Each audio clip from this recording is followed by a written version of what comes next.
what do you take away, Cheryl, from our chat today? We What didn't did we? get to any slides, but just as a quick recap takeaway. Yeah. Well, that we talked a lot about ego today. We talked about inappropriate ego and appropriate ego. We talked about, the fact that you're careful what you wish for because you may surely get it. Yeah. Yeah. And we talked about To balance understand as that it wishes are variables. wishes are variables. Yes, absolutely. And balance and appropriateness work hand in hand, but they're not equal. Yes. Yes. Yes. And, So that's my takeaway for today. and choosing to believe. That's the final one that we would. Yes. Yes. So we started out the whole conversation with me revealing a sort of breakdown in my power of choice. Of course, recognizing it is a power, but that's how we started out, and now I just feel reinvigorated with my power of choice. So There you go. Yes. I'm good. Brilliant. I'm good to go. I have a plan. Awesome. I have a plan. Yes. All right. Yes. And So, don't you darling, ever forget it. Don't you forever forget it that you've I got won't. a plan. I won't. Okay. And it's based on your mourners. Yes. Never forget it. Never forget it. Fantastic. Fantastic. Very All cool. right.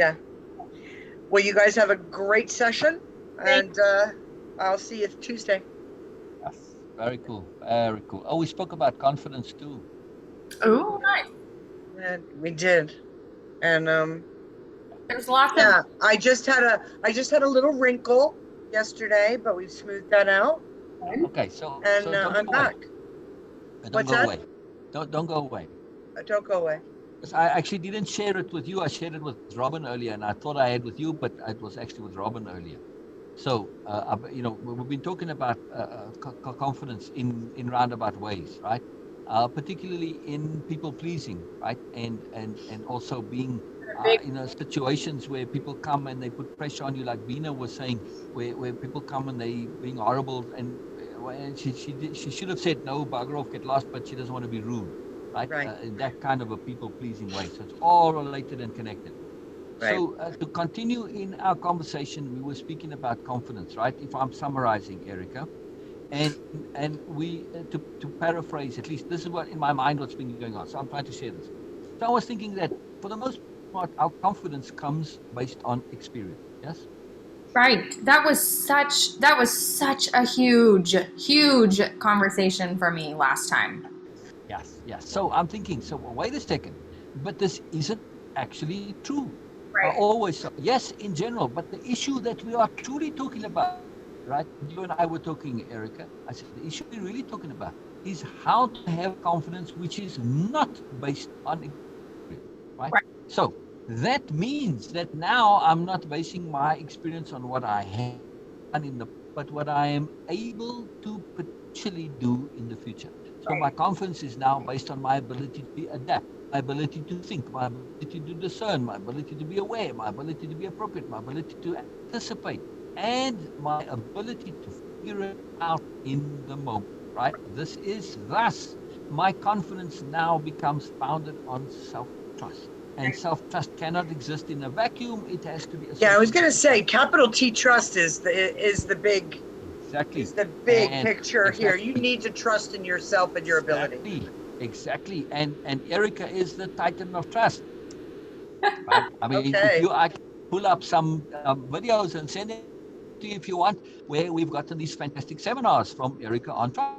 Right? It was really a big thing for Erica at the time. She went into it in thorough, complete detail, and we got every variation on it.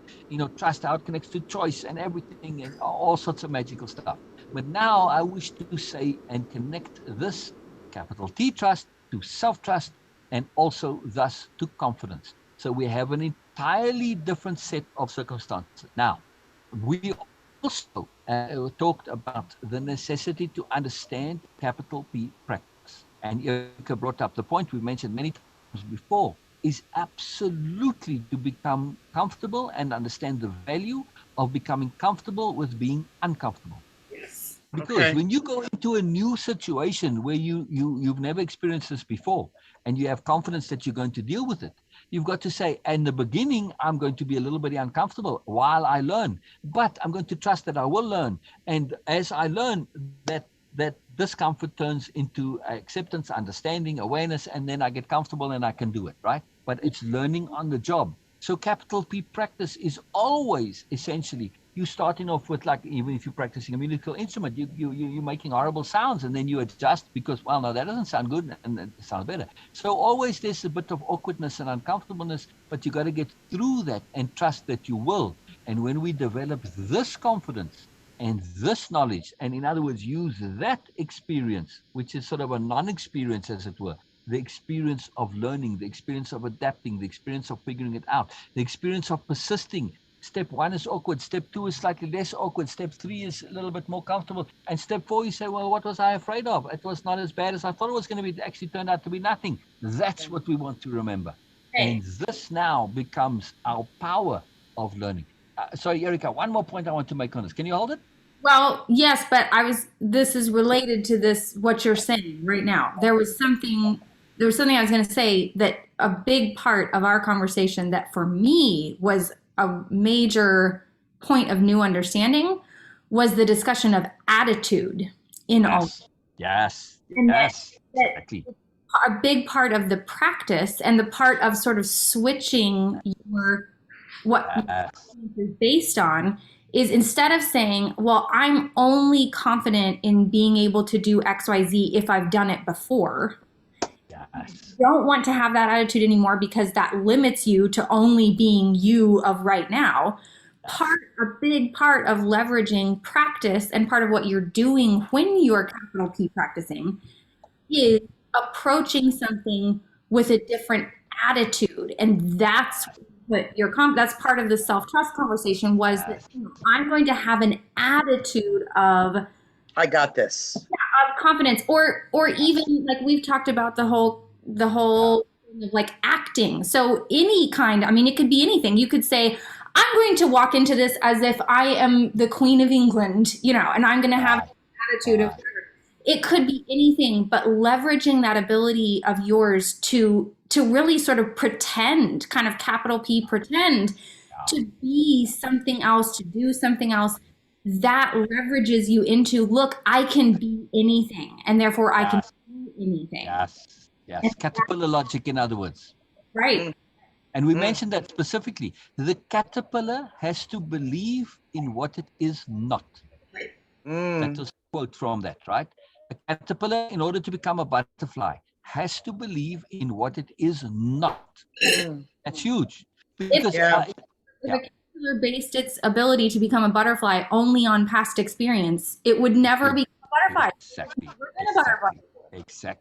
Exactly. Now, the key point of me thinking this through, I wanted to add something to this, Erica, right? And the culmination of all that is that when we apply this, right, and we get to capital P practice, which is when we do capital P practice, we are absolutely saying, I believe I can be more than I am now. Right? I believe in my capability to be what I am not. Now, when we start to do this, one of the limitations, and that really severely restricts our ability to take on new things, is our experience says that if I do this, this and this is going to result.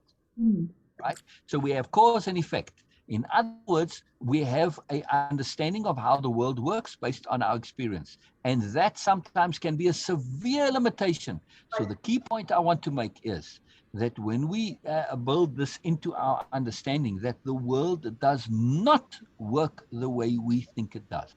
Now, when you go into that new situation, you have no idea what's going to happen. But you know one thing, that you are going to make it happen, things are going to change. And suddenly you discover that, whoa, wait a second. I thought that if I did this, this and this would result. No.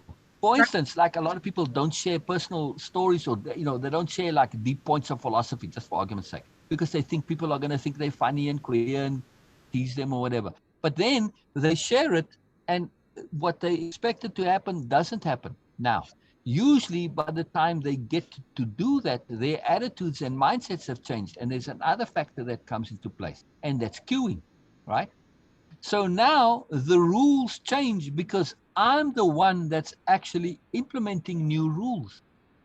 So Mm-hmm. not only doesn't the world work the way I think it does, I can change the rules simply by my belief and my attitude. Right. Well, and a big part of our conversation the other day that reminded me of as well, the big part for me was when we were talking about past experience and how you are seeing a situation or interpreting a situation. Something that's important to remember, and talking about things don't always work the way you're expecting them to.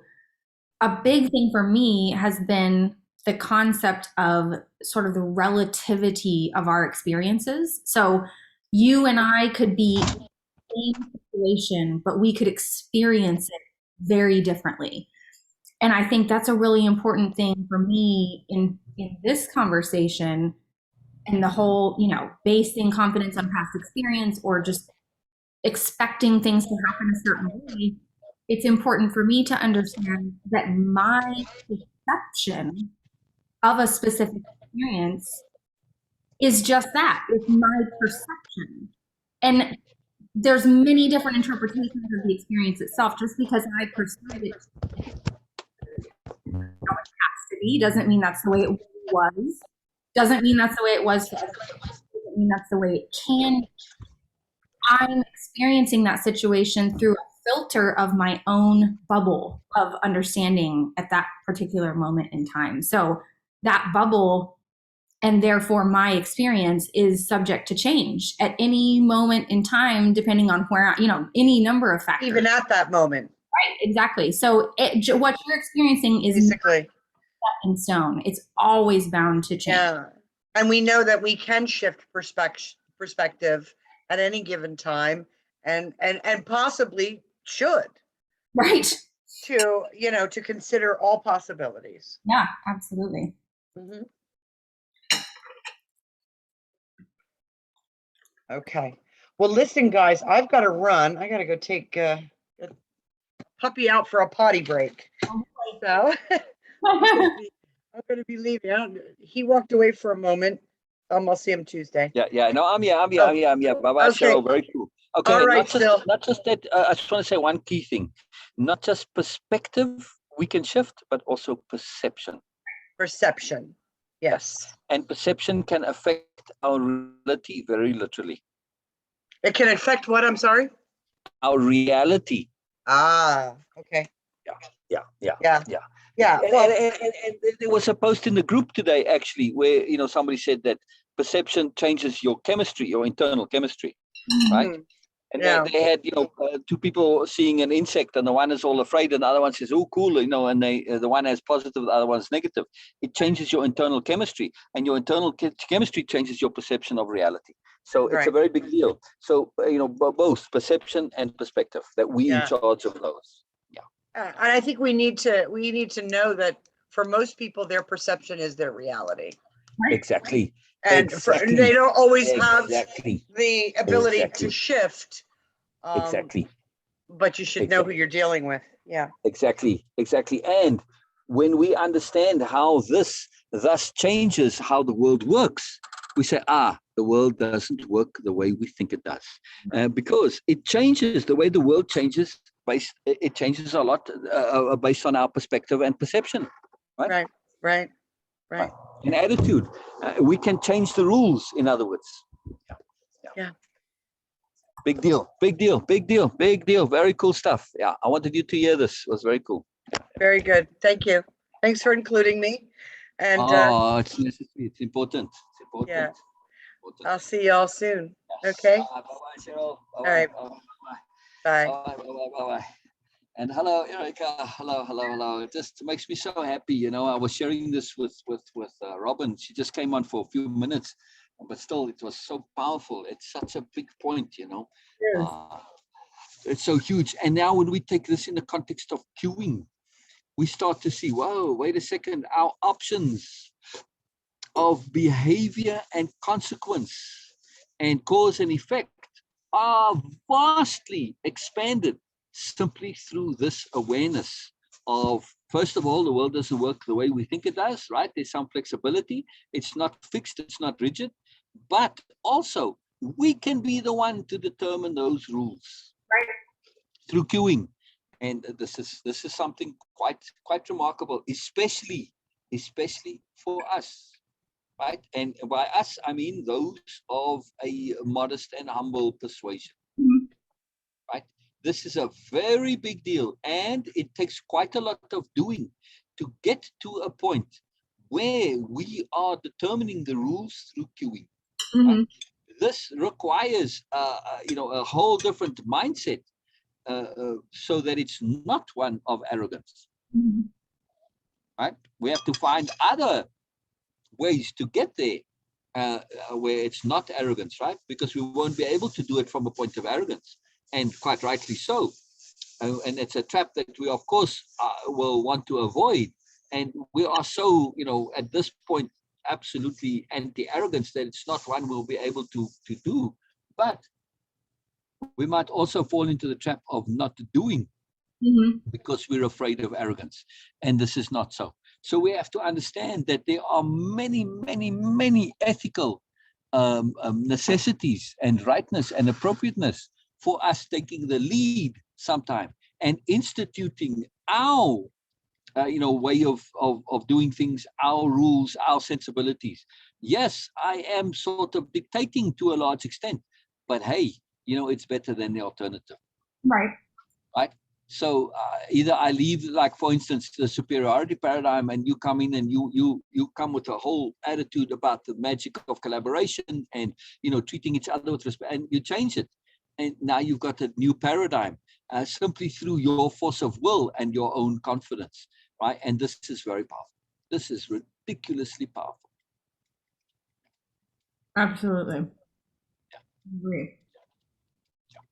So, I mean, I didn't do it in a very deliberate, conscious way, but in a very subtle way. It's happening of its own accord in the Zoom sessions, simply because of my trust of the moreness in others, that the relationship, in other words, has gone in ways into new territory where otherwise it may have gone in other directions, which I absolutely wish to not have them go. But, I didn't specifically say we need to do this. This is I just let it happen organically through that trust and through the queuing of rightness and sensibility, not to say what it needs to be as specifically, but to trust in that, right? And to cue the trust, as it were, and to let it develop organically. And I love that. That's really cool. Are you eating chips? I am. Oh, terrible. Eating them alone. Oh, dreadful. It just, for me, it's like chips is one thing that you always have to offer somebody and share, So, well, there's other things which you can eat on your own, but not chips. Offering some virtually. Yeah. I'll probably say I'll try one without great high hopes.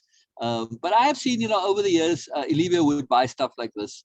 And, I haven't had them for a long time now, but still, she always bring them out to the parties and stuff. And sometimes they're kind of okay. Other times they just, oh my goodness, you poor people. They're really good. I would feel sorry for guests. But they loved it too. They were all into the same stuff. So it's like, okay. Yeah. Insanity feeding on insanity. That's always what I thought. So, random aside, but yesterday, I don't know if you'll be able to see it. I see. Wow. Purple put into my hair. Yeah. Wow. It makes it really hard to see. Wow.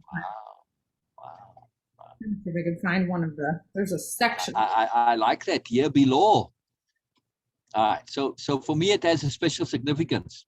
So in the game that I've been playing for a little while now, they have law books that you discover, and they help you build reputation and value. And they got little stories in them. And somebody went to a lot of trouble because they have thousands of these things, and they all got just 1 or 2 pages, but still some little snippet of a story of some kind. So somebody went to a lot of trouble to write these stories. But it's law, right? And laws, it builds up the bigger reality of the game.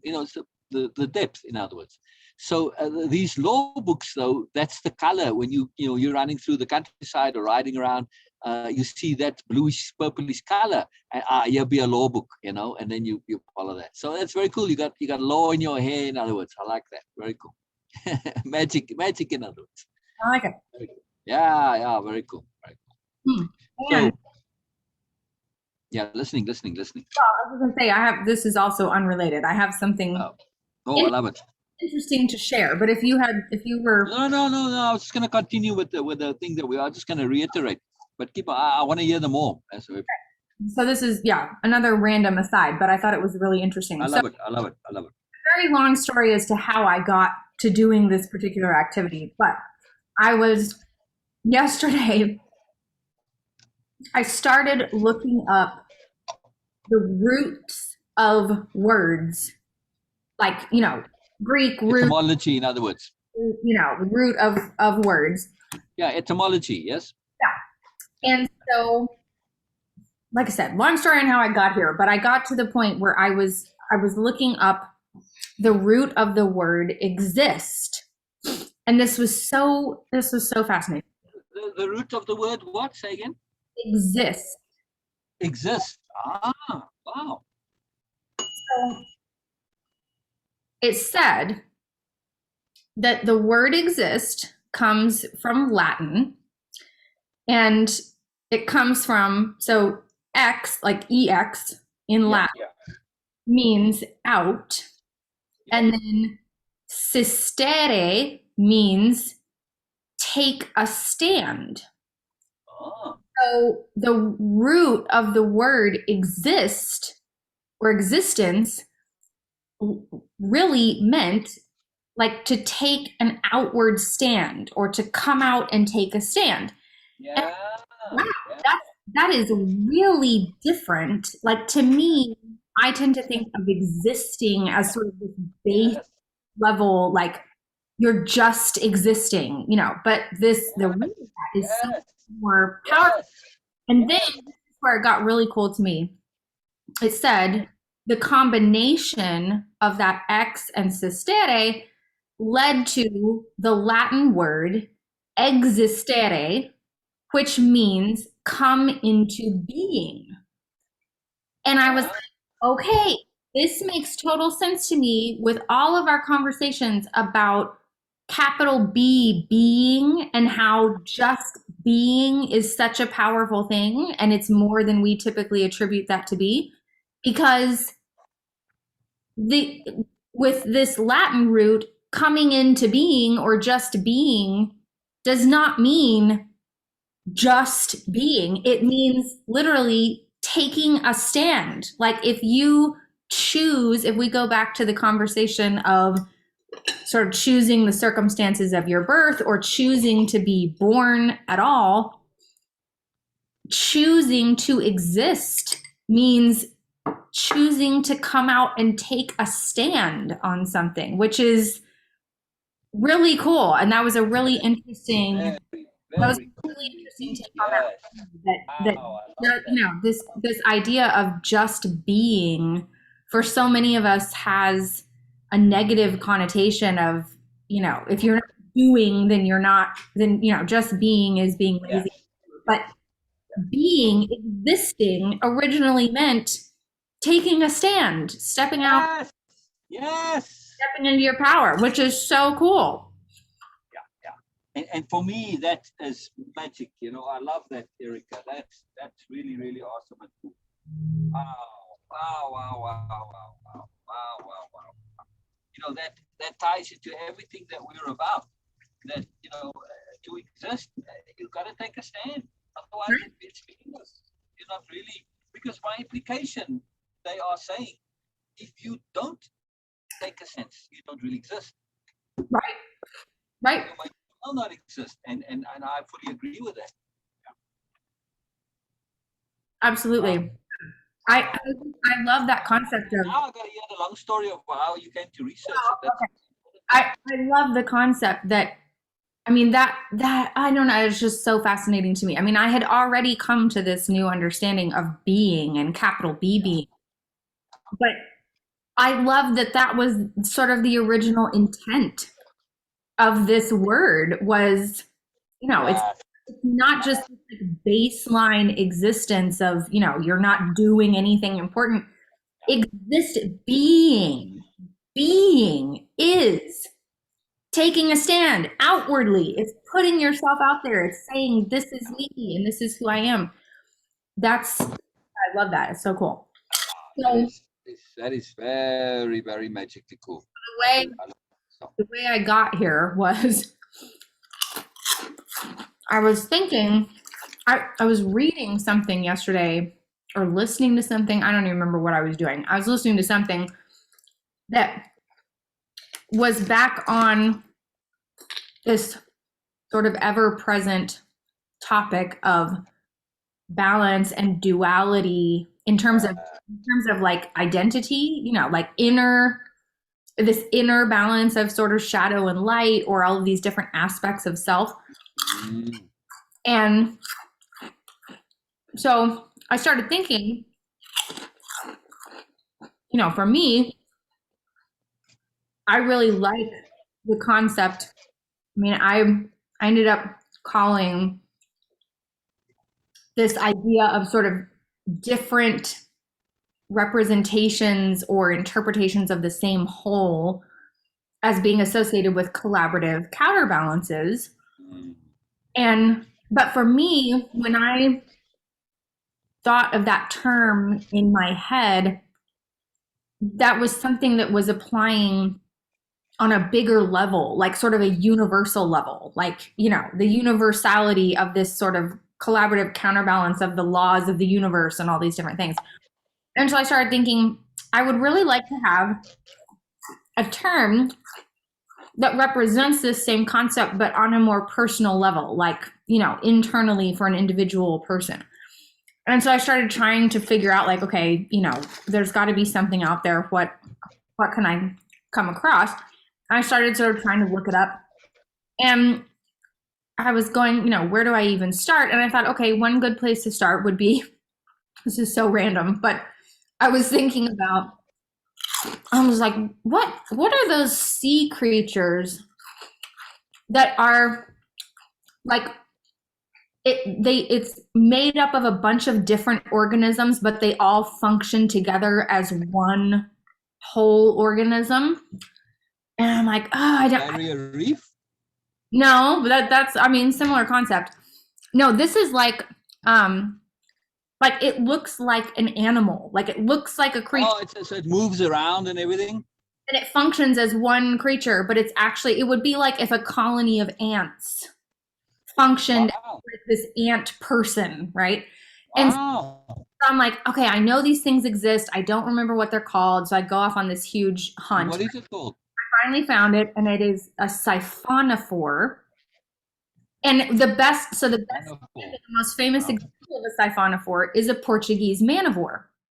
So most that Portuguese man-o'-war are jellyfish, but they're not. They're actually siphonophores. So it's like a bunch of individual organisms that each take on a really particular role in the function. Wow. So like there'll be a collection of organisms that their only job in the bigger picture is like eating.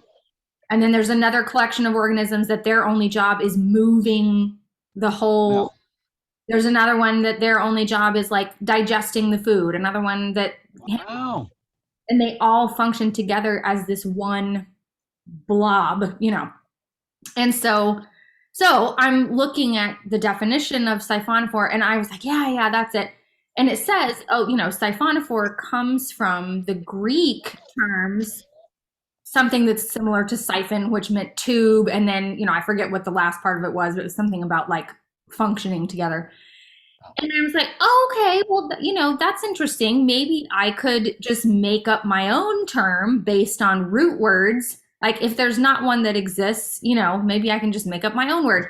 So then I started going off, looking for, I'm like, okay, well, let me look up words that are sort of similar to what I'm going for and see if I can find the root and then do something. And that was too complicated. So then I started looking up terms just directly in Latin or in Greek.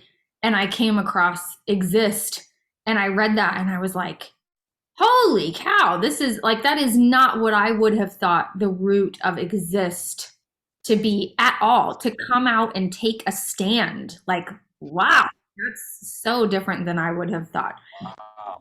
I loved that. I love it. Oh, I love the story how you got there too. Yes, We are to some extent siphonophores, yes?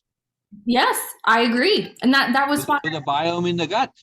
that was why I went to that term, because I was like, well, okay, think about And we are, yeah, we'll go good.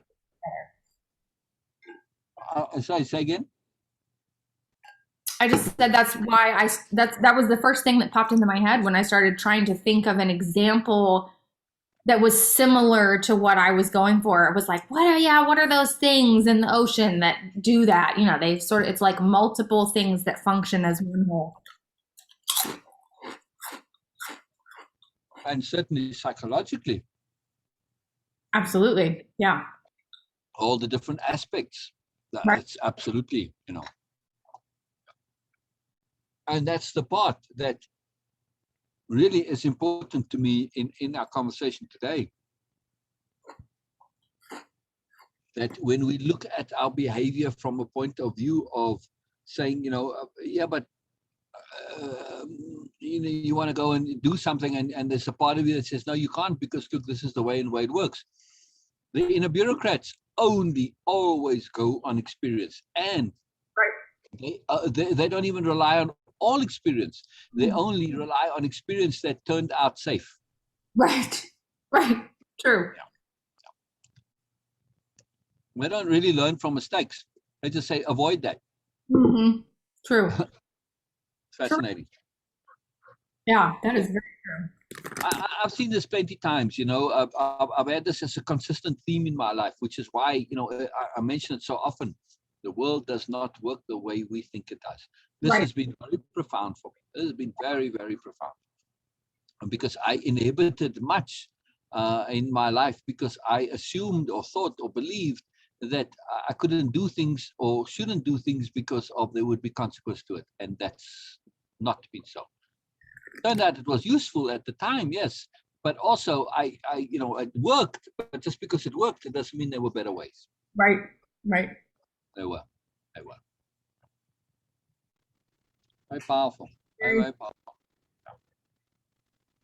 And it's really revelationary, like, our excitement from last session, this whole concept that, believing I can be what I'm not. This is very important. And knowing it is possible from experience too.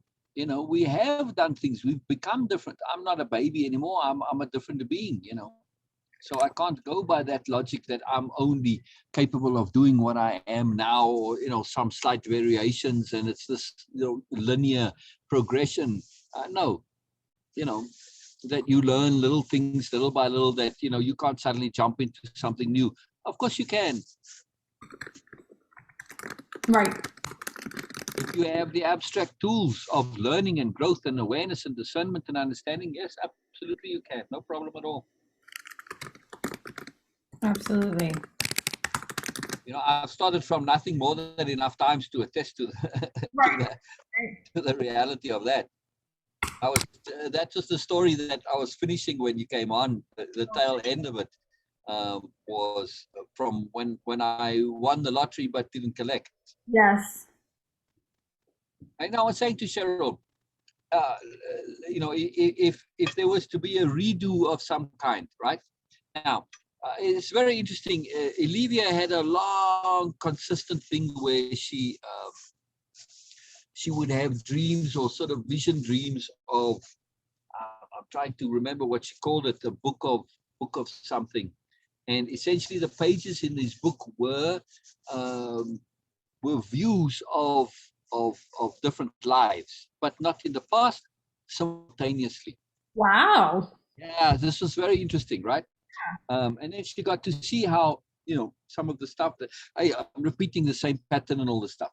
Anyway, so which now I'm saying, let's assume that there's some kind of a repeat, yes, and we get to that same point in time of me and the lottery ticket, yes? Right. And I say, now it's you and me, and we're looking at this, and I'm looking at the me of then. This is very important, right? Because it's not the me of now. Because the question here is, would I do the same again, or would I like to follow that same path again, right? Assuming that I was, we're looking at this under the context of making a different. Well, there wasn't a choice at the time, but having an awareness to make a choice. Would I want to go the same path or choose to collect on it, right? But it has to be with the me of then. So with the me of now, if I'm in charge of, let's say we're looking at this from some point and I've got an angel next to me or whatever, something that can say, look, we can bring some anomaly to make an awareness and, okay, we can change the course of history here. What would I choose for the me of then with the me of then?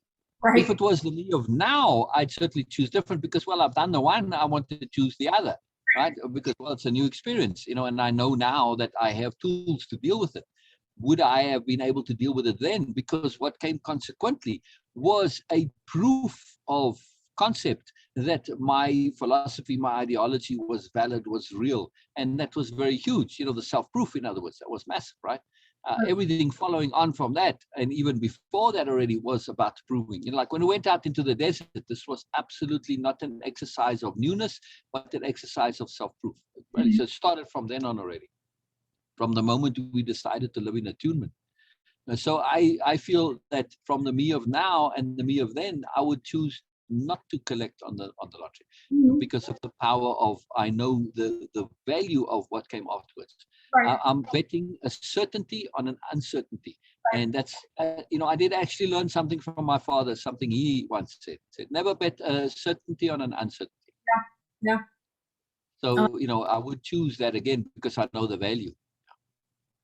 I don't know what the value may be otherwise, but I know the profound value I did get from that.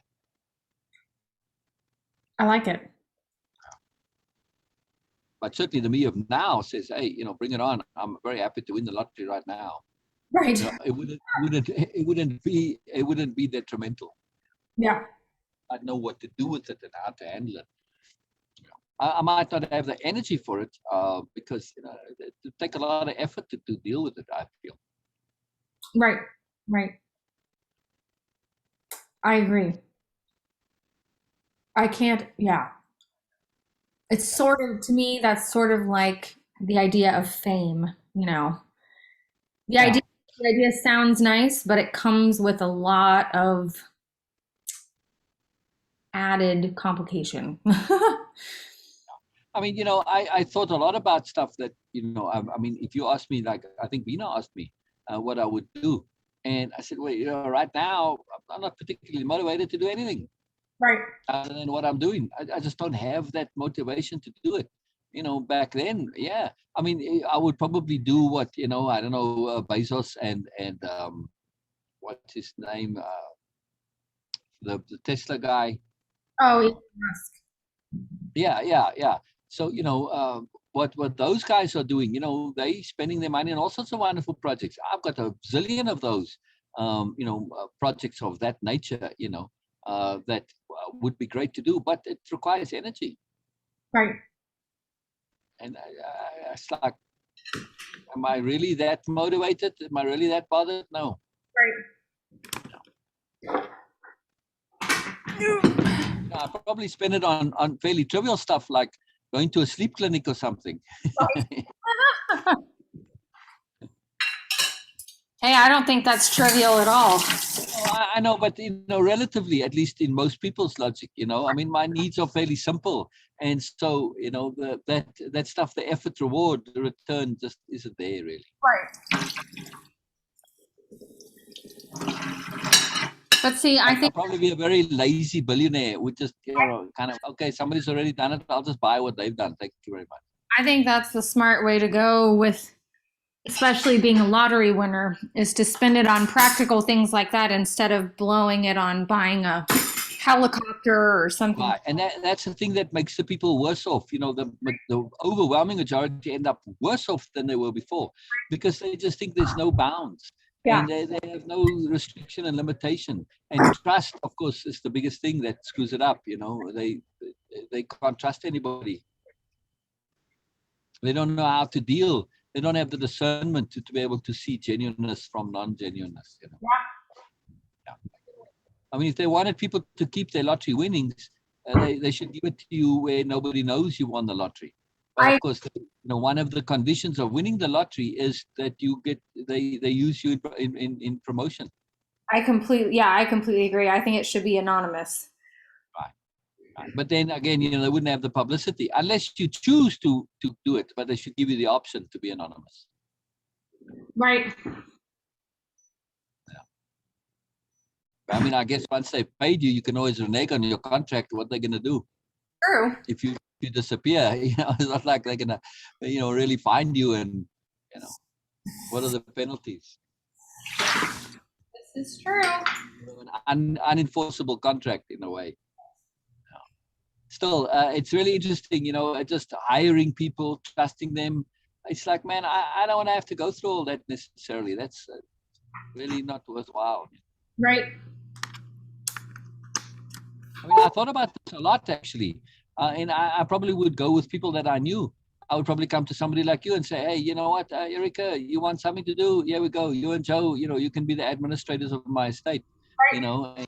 Okay, if I need something, I want to buy a house, you do the research and then we buy it, and that's it. You get a great big whopping salary. You do very little for, get paid a huge, way overpaid for doing very little, but hey, I'm paying you because I can trust you. Right. And that's probably how I would go about it, with people who don't have those agendas, and we're just happy and okay, you don't have to work anymore. That's my point here.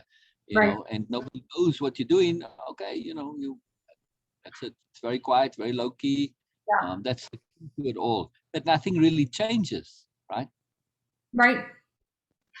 Except that you just don't have to go and do a 9 to 5 anymore. Stuff like that. Yeah. And probably then you do a lot of traveling too with that group of people, and that's it. Yep. It's all prearranged, and you just go and especially like I like hotels for that reason. They take all the work out for you and they do it all for you, and they're quite happy to maintain your anonymity. And they don't. They're used to dealing with people that have money. The employees aren't there looking to suck up and get your money from you. They wouldn't be employees for very long if that was their logic. So you get that comfort and that protection. Yeah. So, it's very interesting. It's a different world. Big money is a very different world. It's true. Very true. This is one of the things that we noticed coming to America. In where we lived in Sea Point in Cape Town, right? It's Manhattan meets Malibu, right? It's the two together, right? Very powerful. It's the sea is right there, beaches. It's a big part of it. But also, Malibu, when you go there, it's very kind of rural almost. It doesn't have that high rise. Whereas, Sea Point, it's all high rise. It's very sophisticated, right? So you got this combination of the two. And you could walk down the street and you could see a Ferrari, a Lamborghini, and, you would, if you walked a couple of blocks, you would see half a dozen really high-end expensive sports cars. They were not uncommon. A Porsche was like, oh, come on, seriously? Right. You wouldn't think whereas in America, you see a Porsche, it's like, wow. You almost, even though the cars are here, I can probably count on my one hand the times that I've actually seen such cars. It's quite fascinating. The people who have them, they basically live in their garages. They don't drive them around, right? So the other thing we noticed here is that, you can see it after a while, people in South Africa who had money, you knew they had money. It was very clear, it's very obvious. In America, they all wear blue jeans. Mm-hmm. Yeah. You don't know it. And most people, unless they have, advanced discernment, they can't perceive the difference, because the people with wealthy make an effort to wear blue jeans and T-shirts and be just like everybody else. And because if they show they have money, in South Africa, you wouldn't dream of going and asking somebody for a handout who's got money, but yeah, people do. Right. And they demand it. You've got lots, just give it to me because you've got lots. Mm-hmm. They actually demand it. It's quite fascinating. Right. There's a peculiar psychosis involved. Yeah, that's interesting. Yeah, yeah, yeah. It's quite fascinating. Where they feel they have a right to get some of your money, Right. to demand it even. It's really fascinating. So very different logic involved. But now in South Africa, it would be different. With the way everything, the culture and the economy, when it changed over, part of the ANC thing was that you're entitled to the wealth that other people. So they changed that whole psychology. So now imagine that all went away. We weren't there at the time of the handover, but that was one of the downsides of it. Yes, it's all good to have everybody have fair and equal rights and everything, but they really pushed a really terrible psychology at the same time. Interesting. Like they were, one of the promises of voting for them was that everybody's going to get a house. Of course, this is never going to happen. But the wealth that was there is now suddenly going to become yours. Of course, it's never going to happen in reality, but people really believe this, and so that sticks a little bit. I'm entitled to the wealth that's built on my back and all this. And that makes for an anti-wealth thing. I'm entitled to it. So right. Interesting. Problems. Yeah. So I was looking a little bit at. I didn't mention it to Cheryl because she had other stuff that came up, but she was also really put out by the whole Afghanistan thing. And for me, when I see stuff like that, I always want to know the deeper story, right? Because it doesn't make sense in a logical way. Now, I also understand that people can do silly things can happen from people who should know better, right? So just because, so it's both. When I see a big screw up like that whole airport incident, I think two things. I say, what's the deeper story? In other words, what's the good reason for the screw up? And what are the stupid reasons for the screw up? Typically, there's both. So one of the good reasons was the unexpected collapse of the Afghan government, right? Mm-hmm. I mean, just the guy bailed, the president, he ran out of the country and this. However, this should have been something that was foreseen. Why? Because the Afghan government was never a sovereign entity. Right. It was financed by, international people. So their whole existence was dependent on outside influence. It never came from the people. So of course they're going to collapse when you withdraw, right? Yeah. They don't have the support of the people. You should have known that, for cracky's sake. The Americans in particular got to believe their own myth that the Afghan government is the sovereign entity. Absolute bullshit. Now, when you get into it a little bit deeper, there's a lot of other factors that are involved. And one of them is the whole long-standing history of Afghanistan. Mm-hmm. So I was reading this article by a guy who has been there for 20 years, been covering all this. He said in 2001, when they first came in there, they had the Taliban on the ropes, and the Taliban surrendered, but they wanted amnesty. I don't know if you remember this or not. Right? This is in 2001. And they said, we'll surrender. They were on the ropes. They were completely surrendered. A lot of them have given up being in the Taliban, and they've gone to being teachers and whatever, doing regular stuff. Right. But Bush, and particularly coming from Rumsfeld, this was an absolute no-no, right? He refused. Right. No, we want total unconditional surrender. The whole Versailles treaty, stupid nonsense, right? Remember the after the First World War, the Treaty of Versailles, where they put on those ridiculous reparations on the Germans? Not particularly. I recognize them. Okay, so after the First World War, they had this, at Versailles, the treaty, where the surrender was accepted, and they imposed these absurd conditions. And they really stuck it to the Germans, like a big time, right? Mm-hmm. With war reparations that were absolutely impossible, because the logic was that this was going to now put off Germany from ever getting into war again. But it was a stupid understanding of, well, just basic psychology, and particularly the superiority paradigm. If you make reparations to such a degree that people are unable to pay them, what are they going to do? They're going to stop paying them because they cannot. Right. And once you start paying them, all of your punishment falls through the roof. And it becomes ludicrous and absurd and ridiculous, which is exactly what happened. And then, of course, Hitler used this, the resentment that's caused from the poverty, where people were buying loaves of bread with barrels, wheelbarrows full of money. That absurdity all came as a result of this idea of sticking it to people. Mhm. And then after the Second World War, they reversed this with the Marshall Plan and ideology, Okay. where they rebuilt, and poured tons of money into France, into Germany and Japan. We're saying that we are now going to turn you into our friend, and the only way to ensure that you're not our enemy is to make you our friend, right? That was always my logic as a kid before I learned of this. I Right. said the only true way to defeat an enemy is to make them your friend, right? And they never understood this in the whole thing with Versailles. And you would have think that, people would know better, but they, of course, with Rumsfeld and this, they didn't. Now, there's more to the story, and I'll elaborate in a second. When Bush got into power, the second Bush, the first one, I had no problem with him. I thought he was a pretty good president. He was okay. He was, sensible president. But when his son came in, my exact term at the time was that he's a patsy. That was my strong intuitive feeling. Right. He's not here for his own. He's being used.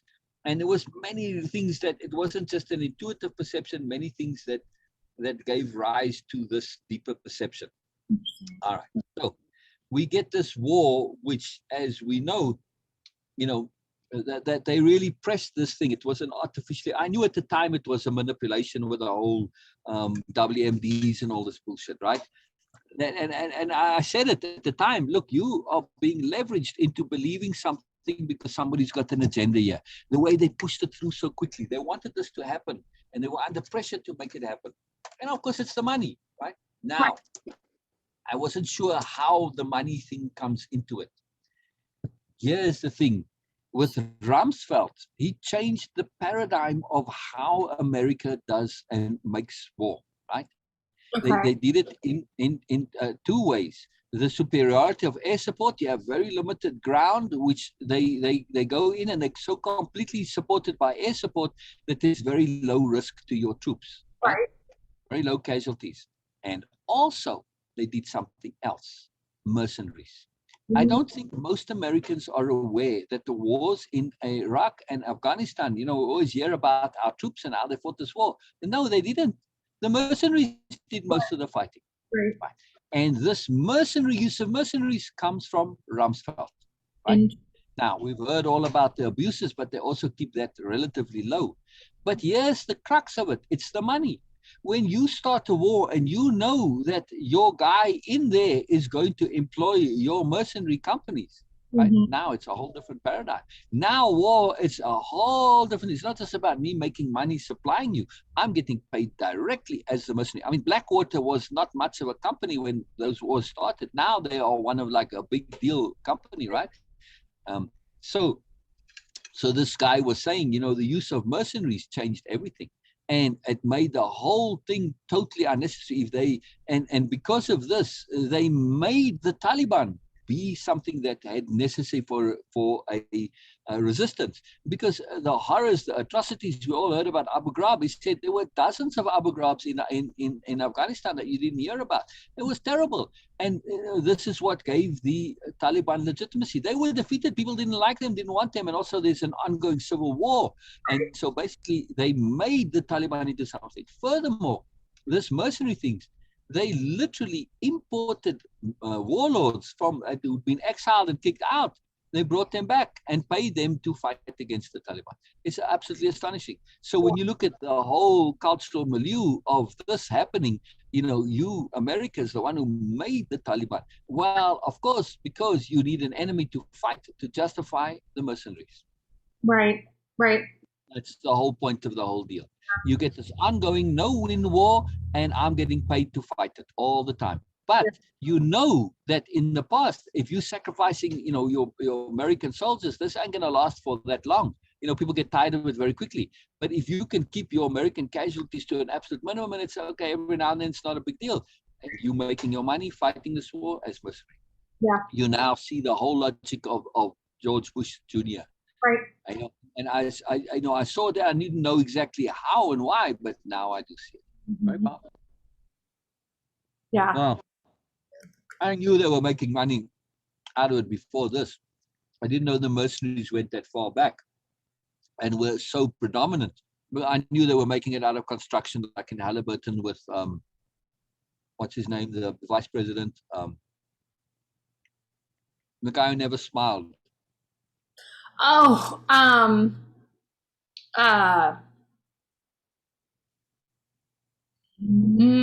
was it Dick Cheney? Cheney, right. That's him. Now, I mean, I knew at the time he was making tons of money with this, and it's like, but now it comes even more deeper than this, where it was way from back. I knew there was stuff behind it, but I didn't know what. Rumsfeld, he was a big key in this, with the mercenaries. It's fascinating. And later now we see how the Blackwater connection is starting to come out even with Trump. Well, and it's interesting because the brother of a guy that I dated in college was over in, was it Iraq or Afghanistan? I don't know, one of the two. He was overseas fighting. And I knew nothing about the military or how any of this worked. And my boyfriend at the time told me that he had done like 5 different tours. I'm pretty sure it was Iraq. And he had done like 5 different tours in Iraq, and he was getting ready to come home, but he was probably going to go back again. And I was like, wow. And then he starts telling me, oh, he is in Blackwater, and I had never heard of that before. I'm like, what is that? And I totally didn't understand the connection. I'm like, so is he in the military or not? Like, I don't understand the connection here. And I never understood, what all exactly was going on there. But that makes a lot of sense. Oh.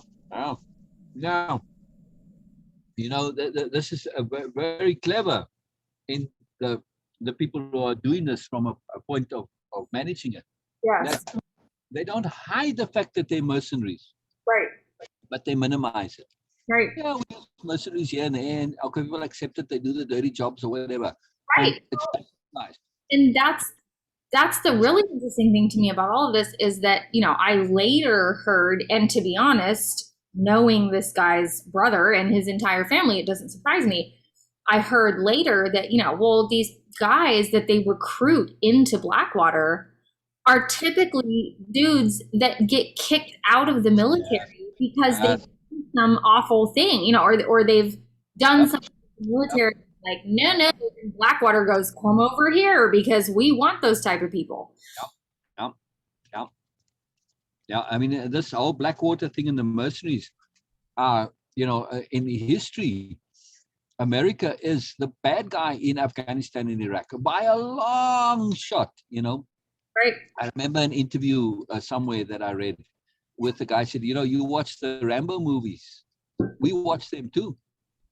But in the movies, we Rambo, and the bad guys is you. Right. The US is the evil one that we're fighting against. I thought that was fantastic. Yeah. You don't realize that you the bad guy. And, this whole thing with this use, it's just appalling what's been done. I mean, America's been the perpetrator of atrocities like crazy. And, I think this is what, people like Obama and them, they really made an effort to kind of unhook themselves from this. But they're so entrenched that you realize when you pull out, you're going to create a worse situation potentially. But at some point, you have to acknowledge it that, hey, no, this isn't helping. Now, I will say one thing. At least there's been 2 decades, a generation of things like girls going to school. Yes. So the Taliban is going to have a much harder time undoing that, whereas if it had been 5 or 10 years, you don't have a cultural paradigm shift. Right. So this is a change. Just that one thing, hopefully it's enough to make it last. So I do see the bigger picture. That would never have come into play otherwise without all of this crap. You see what I mean? Absolutely. So Great. I'm hoping that, because I do see a lot of stuff from Iran, and like I saw this the Afghani group of the girls that are building the robot, right, that are traveling around. Yeah. Stuff like that. And that's stuff that the people take pride in, it gives them national pride. And I think there's an Iranian women's soccer team or something like that as well, right? But those small things which give national pride, they change the paradigm. Right. It makes it very difficult to go back to the fullness of that medieval crap. Yeah. So I have hope. I have hope that all this crap leads to a goodness, of some kind. Yeah. Me too. Hey, look, you are railing against America and their atrocities, but don't you come and perpetrate the same again. Right. Don't be hypocrites. So in a way, you get to use the badness. And it's astonishing, that there is this underbelly to America. It's really sad. Yeah. Absolutely. Well, Eisenhower warned against it. Right. The industrial military complex. He really warned against it. And also, I saw a quote from him just today, actually, where he was saying, all that money could be spent on other stuff. Mm-hmm. He didn't say it in those words, but essentially. Right. I think it's fascinating how many people, and I mean myself included for a long time, didn't realize how many atrocities, and I mean, yes, there are intentionally perpetrated atrocities that are happening on behalf of America around the world, but also unintentional things that I mean, it's like America has gotten itself into this position of acting as world savior. Right. And mostly I think it's America thinking that we are in that position. Oh, well, we are responsible for fixing all these problems. And pretty much the entire rest of the world is like, go away. We don't want your help. Stop. We don't need your help. Go away. But America comes in with, oh, here we go. And sometimes it's well-intentioned, but usually doesn't work. Teenager logic. When teenagers think they know everything, in that stage that they go through, and they're looking to solve everybody's problems. Well, America's a teenager nation. Right. And, I mean, it feeds into that same idea of every American child is taught, oh, America is the greatest nation in the world. And along with that comes this bizarre... not taught, the condition. Yeah. Along with that comes this bizarre sense of responsibility for everyone else. An entitlement. The world does not want our help. They're like... But the world is also shrewd. They say, look, we're going to just, give you lip service and make you feel good about all the stuff and tell you how wonderful you are and take your money. Right. Thank you very much. You want to be foolish? No problem. I'll take your money. I'm not going to do all the things that you say, and I'm going to feed your ego, but I'm going to take your money. Right. Now, America does make a difference, at least in the State Department, which is the one thing that Trump was so hell-bent on dismantling, right? They really made a big effort to dismantle the State Department because they at least keep a balance against other places which have not the same restrictions. Yes, you have the same rapacious greed, like the Rumsfelds, where this is all about the money, and they have a systematic policy of torture and all this shit. They're just horrible people that do horrible things, and it's systematic. It's not just random or incidental. It's systematic. But you have other places where this is accepted, and like in Russia, for instance, they just take it for granted. Oh, no problem. That's the way you do things. Right. So the State Departments, by trying to counterbalance this, at least to maintain some level of the upholding of things being civilized and going according to this, they maintain the pretense at least, and things don't collapse into chaos. So they did do at least by having that presence there. They do a lot of good, which otherwise would not be there. But now, I don't know. I'm hoping, that this current administration is rebuilding the State Department. I did see news to that effect, that this was a high priority. But that was left a lot of holes and a lot of gaps. Yes. For people to jump into. Yes, indeed. So a bigger deal, the whole geopolitical thing. Poor old what's his name? The guy who ran for president, Romney.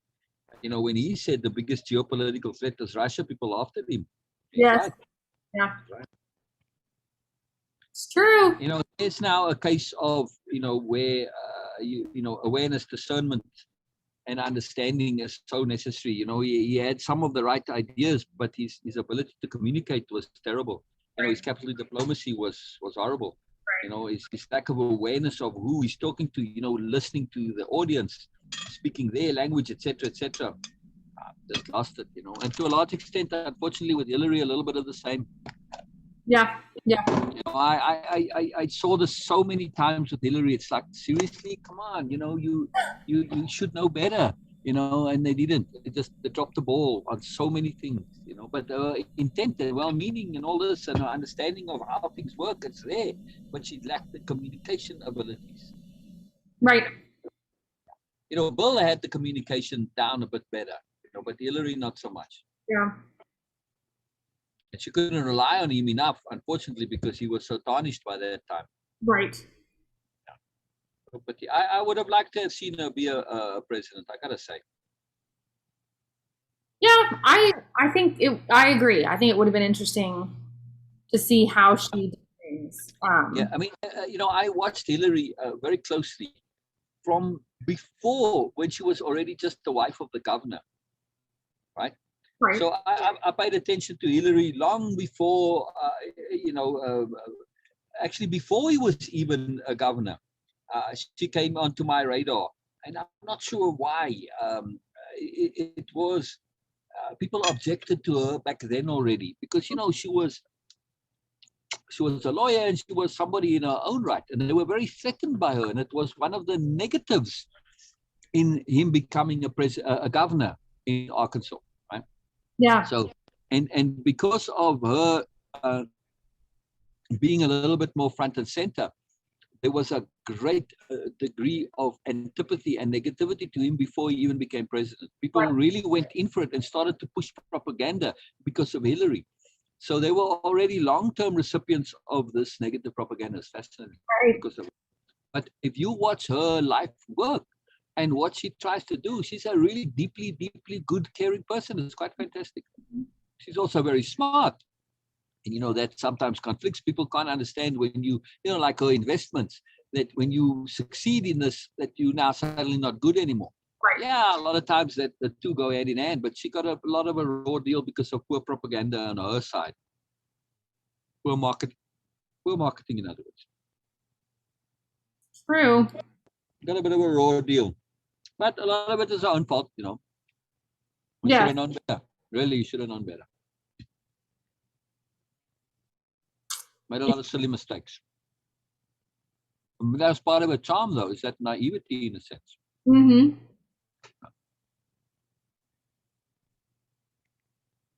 Yeah. That was the magic of Obama, that he was shrewd, sharp, sophisticated, knowing, but he was also charming. Right. And he had to play the game. And his wife is really charming as well. Yeah, she also knew how to work this. Right. That you can be smart, and people will respect you for your smarts, but they relate to you as being one of them. Right. That balance is exceptionally rare in politics. Yeah. To walk with kings and keep the common touch, as Roger Kipling said, right? Right.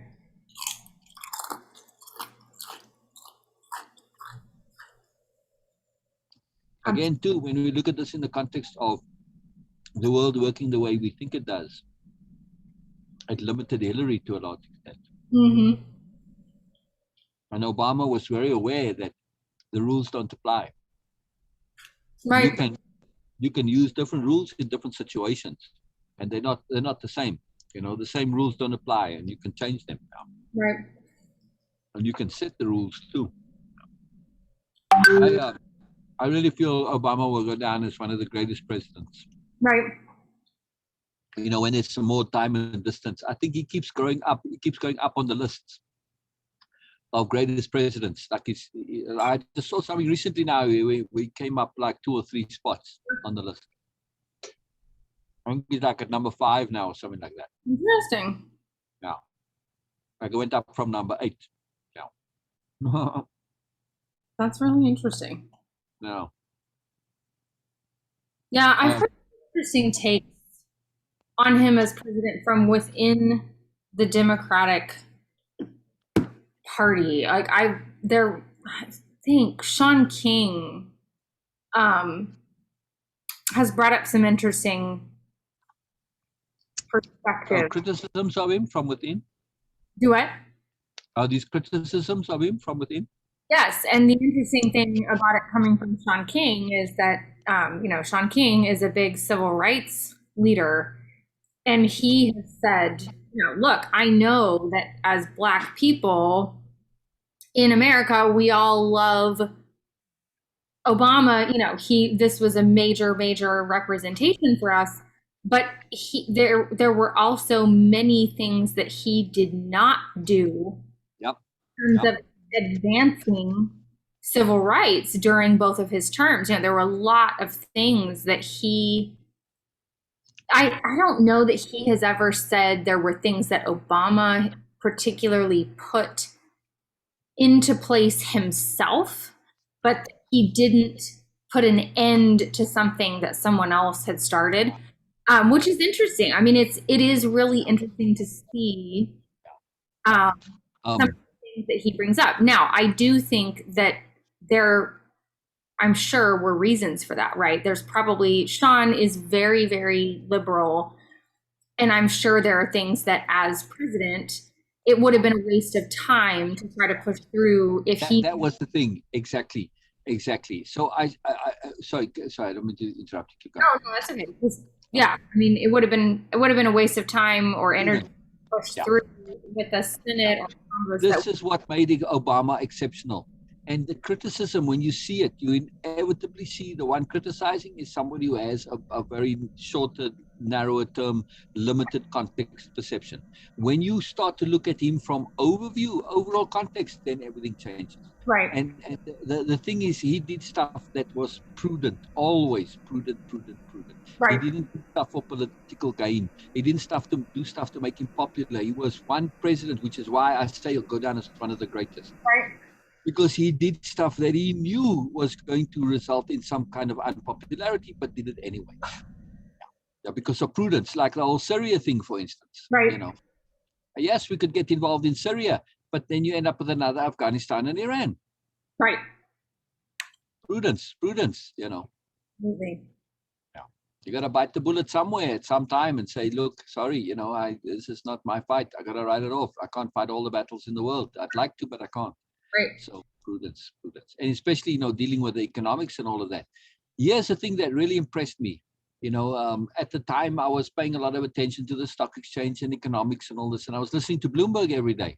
So I got to hear a lot of stuff that you wouldn't otherwise hear about. For instance, the way Obama changed the laws relative to oil contracts. Now, I don't remember the details of it, but it was a very small change, but it had profound consequence, and nobody knew about this. It was just, mentioned that it was one of those asides. But as a consequential thing, it had a very, very a domino effect on the way the whole oil industry works and everything. In other words, he changed the paradigm in a very small, subtle way. And it's very clear that doing this, you're going against the good old boys to a certain extent, but also you're changing the entire system for a greater, better system. And, not only for better money, but less pollution and all sorts of stuff. I forget the details of it. Yeah. But that was just one that clued me in. And then I started to pay more attention. And, somebody made a list of this once. And there was like, I don't know, dozens and dozens and dozens of these little things that he did. And they did tons of this stuff, all the time that really made a difference. But it was kept very much under the radar. Right. So a lot of people don't realize, and they forget the amount of resistance he had. When Mitch McConnell said, "My whole intent is to thwart him in every way I can." Right? So, he was forced to do stuff, and the fact that he actually accomplished so much with that opposition is remarkable. Right. Truly, truly incredible. I mean, this is really, really a depth of sophistication and smarts to have outsmarted those people, and like Sean King. If he'd picked that up, I mean, all the resistance and opposition and negative propaganda, by the end of that, he will be the devil because of it from his own people. Right. He managed to avoid all of that, which was quite a feat. quite a feat of sophistication. Very instructive to pay attention to him. I think Obama will be quite a study of strategy. Yeah. Yeah. And political sophistication. I really enjoyed. I haven't read his books, but I read Michelle's book. Oh.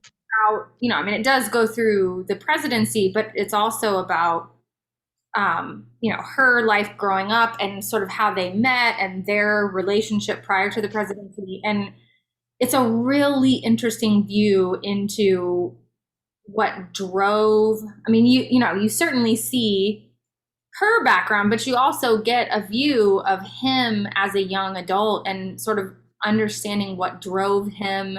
Ah, interesting. Which is what? Well, I mean, they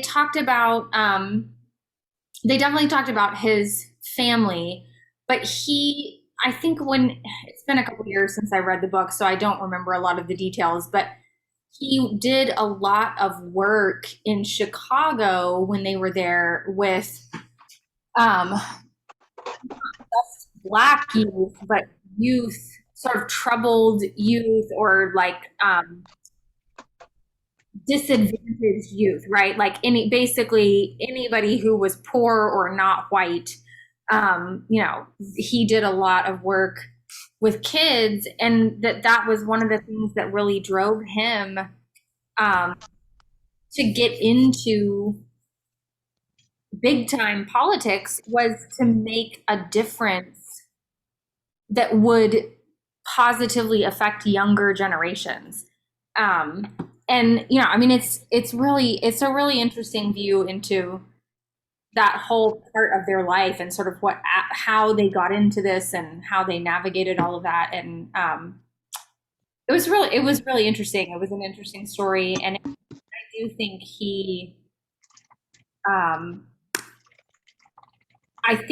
both of them are genuinely really good people. Absolutely. And who happen to be in a position of really being able to, I mean, one of the things that Michelle talked about that I remember was how much pressure they both felt, but certainly that he felt in being the first Black man to be elected into the office of presidency, and that he really worked to not have that be his only legacy of like, correct. And that's why too with Sean King, he didn't do some of the stuff because he would ruin what he did if he was seen to be a president for Black people. Right. He couldn't do that. And it's not his job. You know, right. Black people are 10% of the population. You're here to represent everybody, not just the Black people. So you can't have, you know, a disproportionate 90% of your efforts going to 10%. That's going to sabotage you and kill you. And yes, absolutely, that would not be. He would not have been able to do the things if he was perceived that way. He had to have a bit of resistance from the Black community, and he did get that. He was not unanimously supported by them. Right. A lot of people don't know that. At the time, even in the voting, which was fascinating to me. Yeah. You would have thought he would have had near unanimous, but it wasn't. There was a substantial portion of the Black vote that did not vote for him. I thought that was really interesting. Yeah. And that was something that helped him, actually. If he was seen as purely the Black guy for Black people, he would never have become president. Right. Never. Obama is unique for me in that he represents the ideal in politics. You want the guy who doesn't really want to be there, who has none of the ambition and all of this, the power much and all the magnanimity and the ego and all that, and yet he is there. Because typically the people who should be there don't want to be there. And he's a rare combination of the two. Yes. But also, you know, his speech as a senator that transformed him, you know, and he shifted and suddenly everybody jumped on the bandwagon and he became this thing. He was somewhat swept up in the momentum of it. But at least he was a senator already, you know, which he could not have been a senator. So, because he was a junior senator who suddenly went from being, you know, didn't even finish his term, if I remember correctly. Right. Yeah. It's very unique. And he had the name against him too. I mean, he was totally the magic of the universe to say that, you know, the impossible can happen. And don't go by, again, the world doesn't work the way we think it does. Obama is a classic example of this. I love it, you know. And he said it, you know, who would have thought a guy with a name like mine? He mentioned it many times. Yeah. In an indirect way to say, look, don't assume the world works the way we think it does. At least that was my takeaway from it. Especially in time. I mean, you know, to have the name, especially at that point in time, to have the name Obama while Osama bin Laden was still. Exactly. I mean, there was the confluence of the two that was so remarkable, and that he was able to surpass that. You know, you would have thought, but again, those assumptions, like especially the assumptions of your advertisers and your marketers and your propagandists, they're absolute rubbish. Yeah. Right? They get disproven time and time again, but yet they slave on those things, you know, and political calculation and assumptions. Those people who run the political programs, you know, the parties, you know, when they're campaigning, to me, they get it wrong all the time. Right. Sorry, you know, they believe in their nonsense, but it's just nonsense. Yeah. And when you have evidence to say the contrary, and they never want to risk it, and they shoot it down, and they become self-fulfilling prophecies too, which is very sad. Waste. It's again, you know, to go back to our theme here, the world doesn't work the way we think it does. And I love Obama and them for this, you know, that they proved this. And they had a lot of pressure on them, you know, and no scandals, no bad stuff, all of this. They were able to maintain that discipline too, you know. You know, not only is he a great president because of the restrictions that he came into, you know, being a black guy in this, right? Right. That doesn't make him a great president to me. It's what he actually did. That day-to-day, I would watch the day-to-day things, you know, those executive orders and stuff that his departments are putting out and stuff like this. Every day they did stuff. There was actual doing, not just policy, not say we want to do this and this. No great big gestures and stuff like this. Little things. They accomplished so much. It was fascinating. Transformative. And, you know, I was watching the economy very closely. So I could directly see many presidents claim, you know, they have good economies and they take credit for it. And in his case, he really can. You know, I saw stuff that they directly did, which made a difference to the economy. The stuff with the oil stuff, for instance, that was a direct economy spurring thing. I wish I could remember the details on it now, but so many little things like that. And likewise with Trump. I watched the little things that they did, you know, undoing regulations and stuff like this, or in the State Department where they don't appoint people or fire people and stuff like this. You know, you watch the little things, you see what's going on. Mm-hmm. Very powerful. Implications and consequences. Look what people do, not what they say, right? Right. Absolutely. And follow the money, for crikey's sake. You know, the whole thing with Bush and them. You know, at that time when they were pushing it so dramatically to start the war, it's like, come on, seriously, you know, this is, you can see them manipulating this. And they were so eager to hurry it up because they knew once it got passed through Congress, then it was too late. You know, then all the stuff, if it turns out later on that people find out, it wouldn't matter. They knew it wouldn't matter later on. There was that hurry. I remember Bush still saying, oh, let's do this, let's hurry up, you know. They were pushing the clock. It's fascinating. Yeah. Really interesting. It makes me wonder, though, you know, insight and awareness and discernment's all fine and well, but to what end? Mm-hmm. Right. You know, I saw it so clearly at the time, but, you know, I felt sort of somewhat powerless to do anything about it. Right. Absolutely. It's true.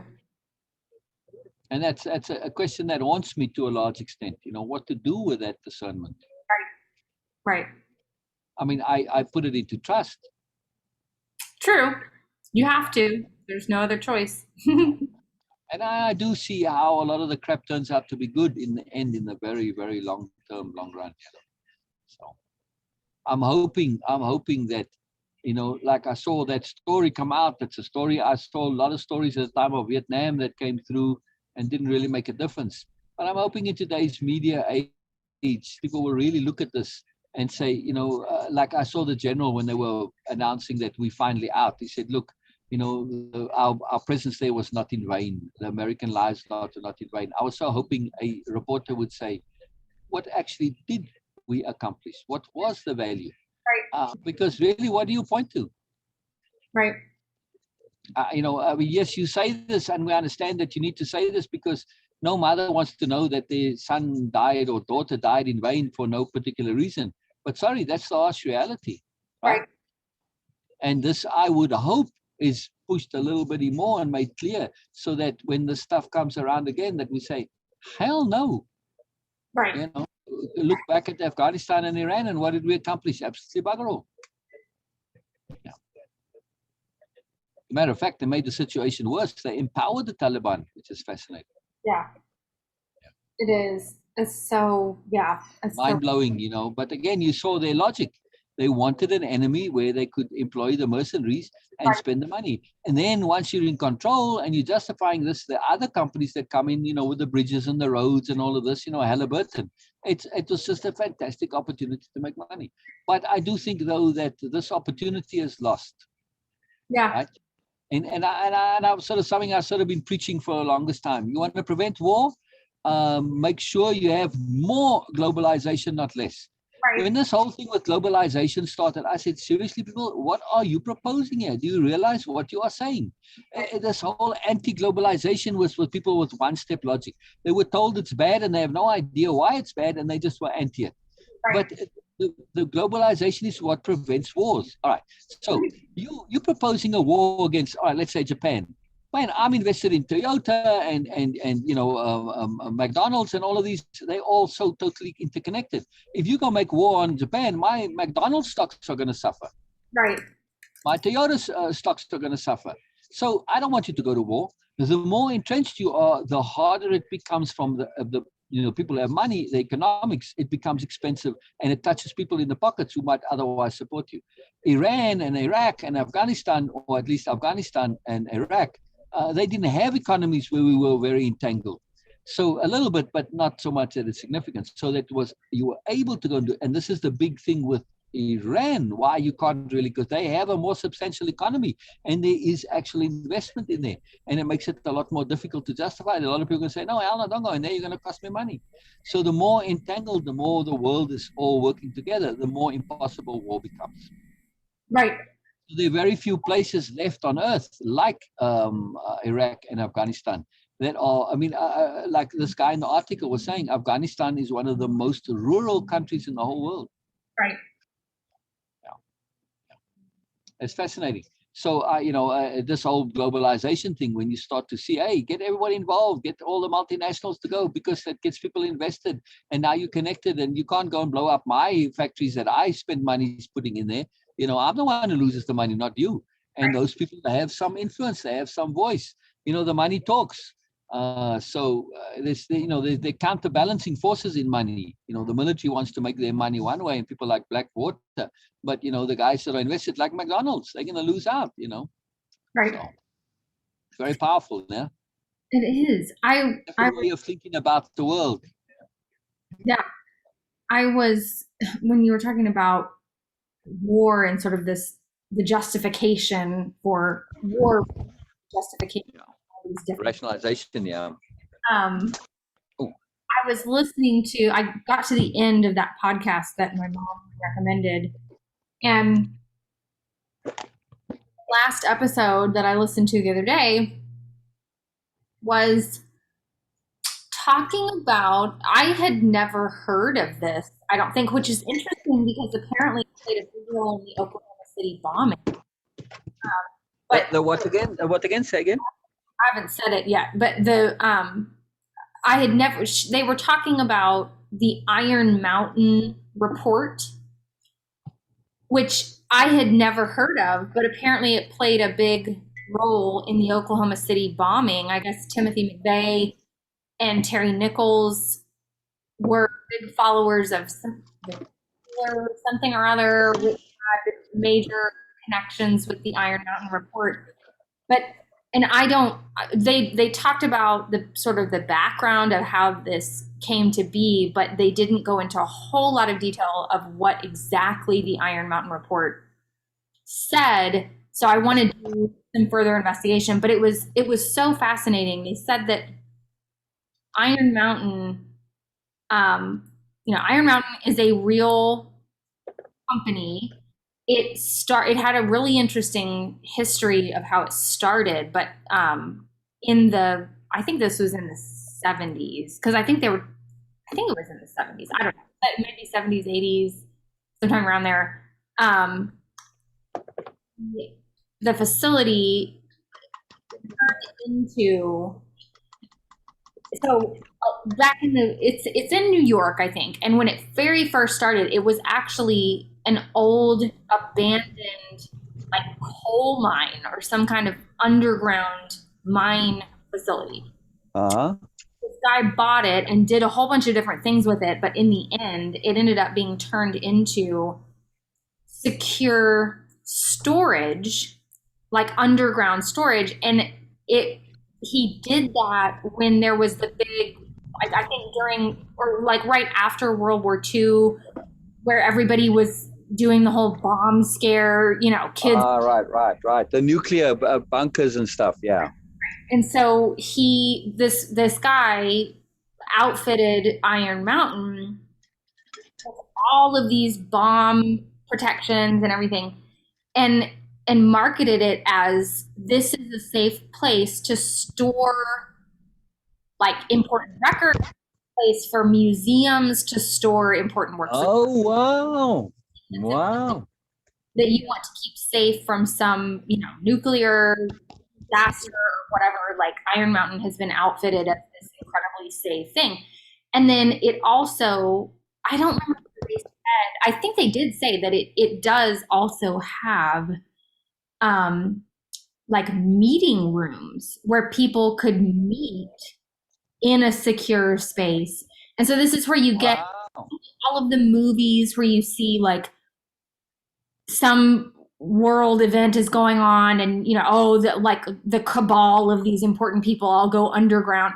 Like that came from this concept of Iron Mountain. So like the old, elite organizations, in other words.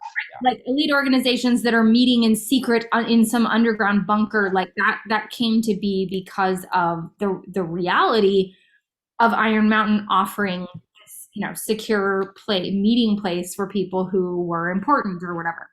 And so apparently, I think this was during the Vietnam, I think they said it was during the Vietnam War. Some left-wing people had seen reports on the news or something that were sort of indicating like justifications for why we were in the Vietnam War, and all the economic benefit or whatever.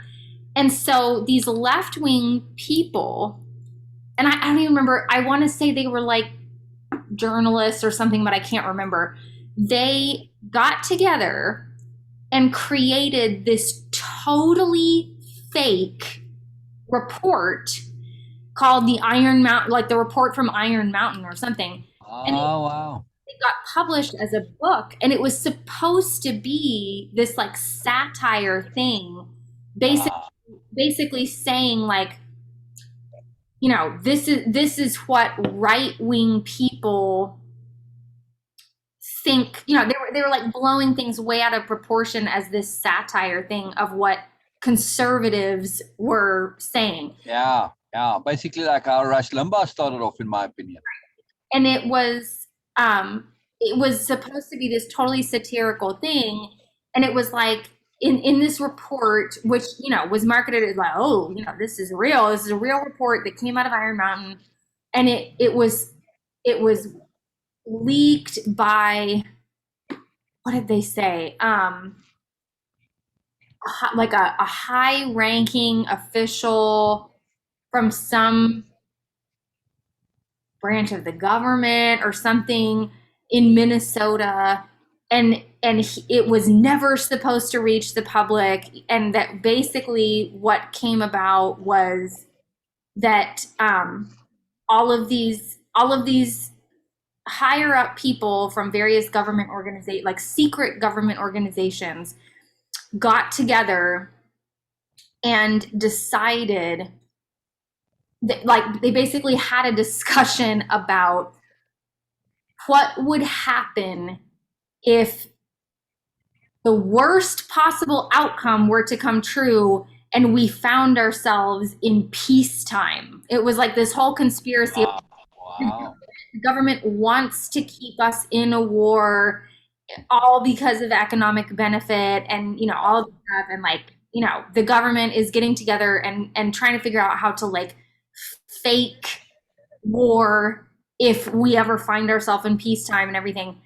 And this was totally fake, but it wasn't announced as being fake because they wanted to sort of stir things up and, like, you know, get people all excited. And so later it was revealed that this was totally fake, and it was supposed to be like, look at how stupid these people are, you know, this is what they think. But what it turned into was, once it was announced that this was a hoax, there was a huge portion of the conservative population that believed that this. Yes. Yes. And even after they came out and the people who wrote it came out and said this was not real, like there was no such meeting, this never happened, there was this subset of the conservative population that refused to believe that it was fake. Yeah. This is where, like, apparently Timothy McVeigh and Terry Nichols, who were the Oklahoma City bombers, were big believers in the Iron Mountain Report. And they were talking about how you still see people referencing the Iron Mountain Report as like a feasible real thing in sort of alt-right circles. And it's so fascinating to me, all of the political ramifications of war. And, you know. Yes, and lies.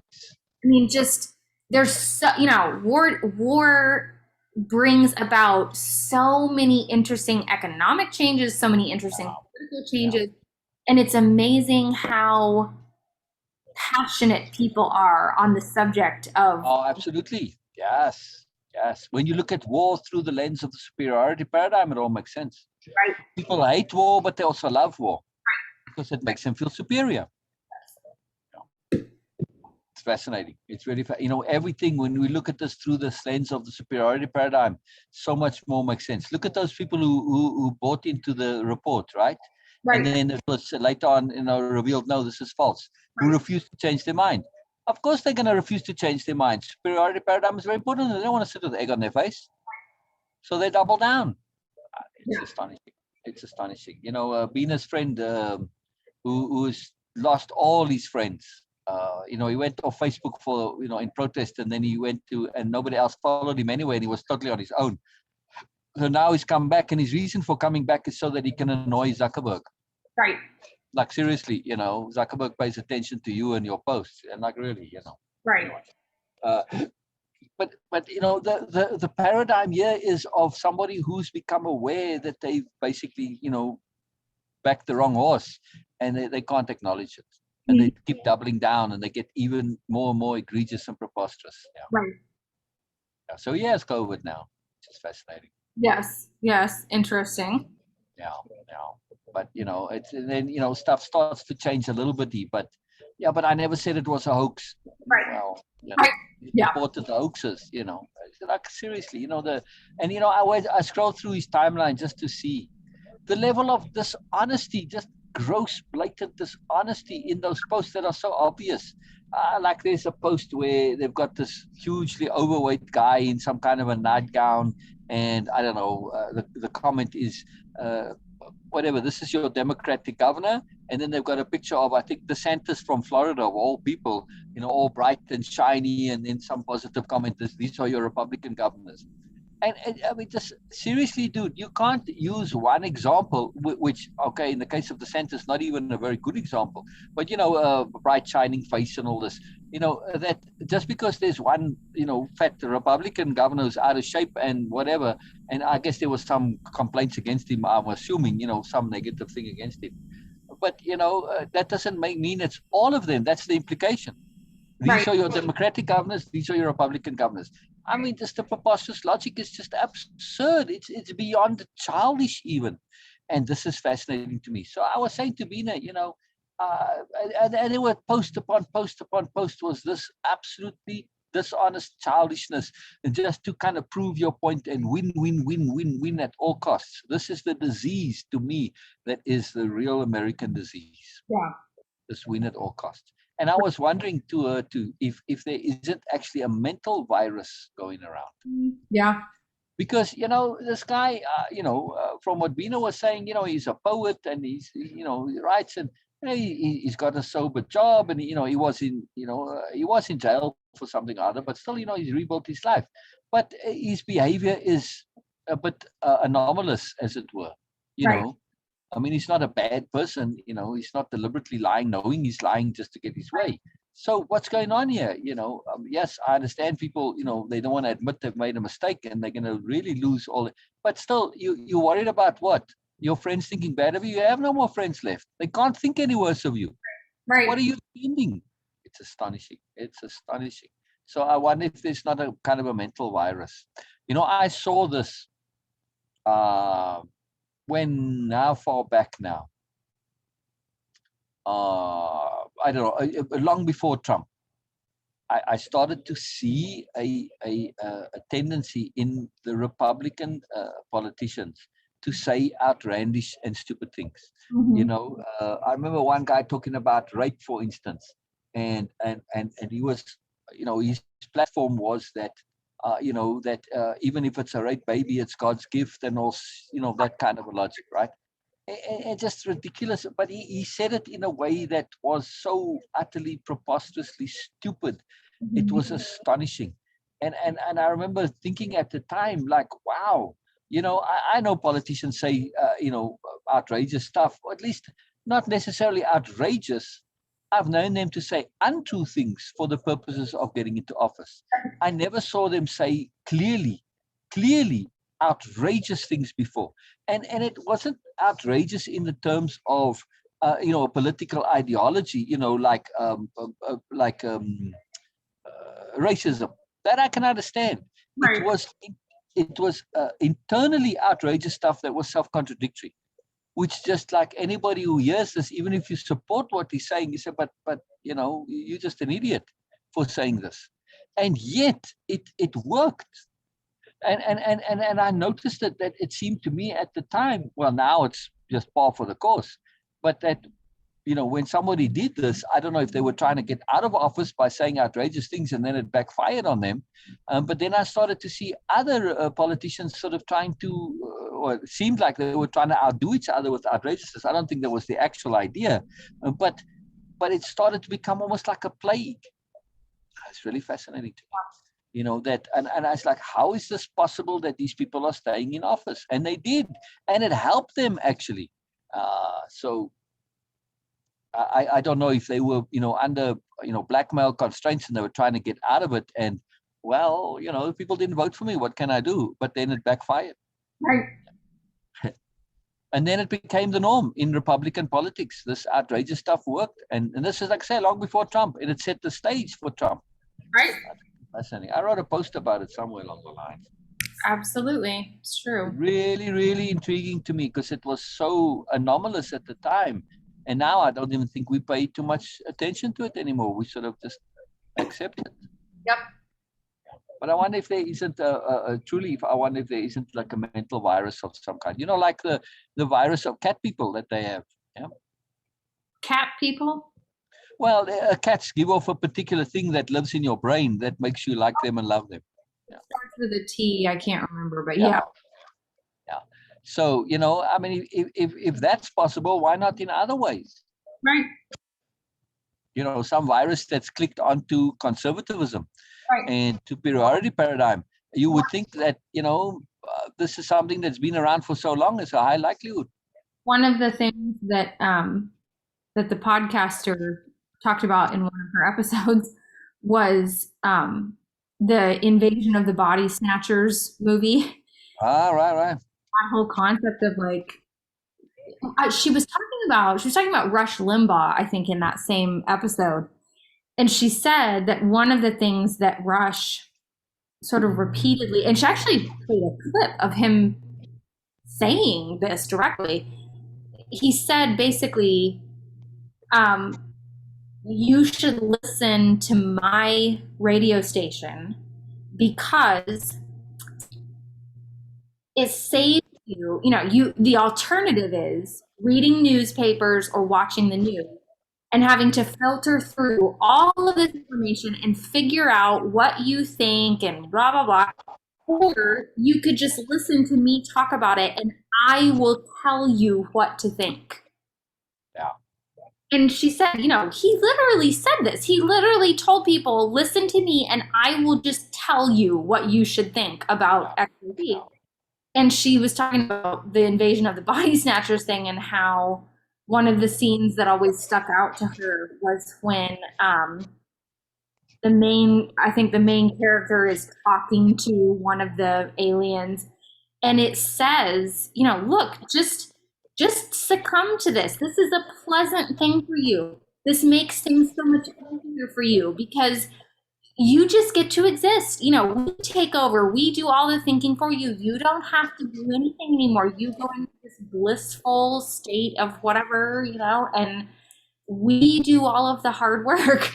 And that was really sort of the attitude of Fascinating.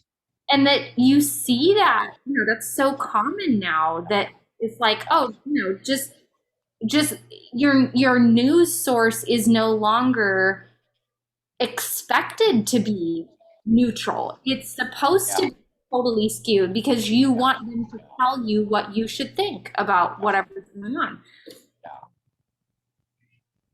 That's fascinating. And you can see the appeal. I see people who, oh, thank you, because they do struggle to think about things. They do struggle to discern. They do struggle to do this. And here's somebody who's telling you, basically because they've been so conditioned to it.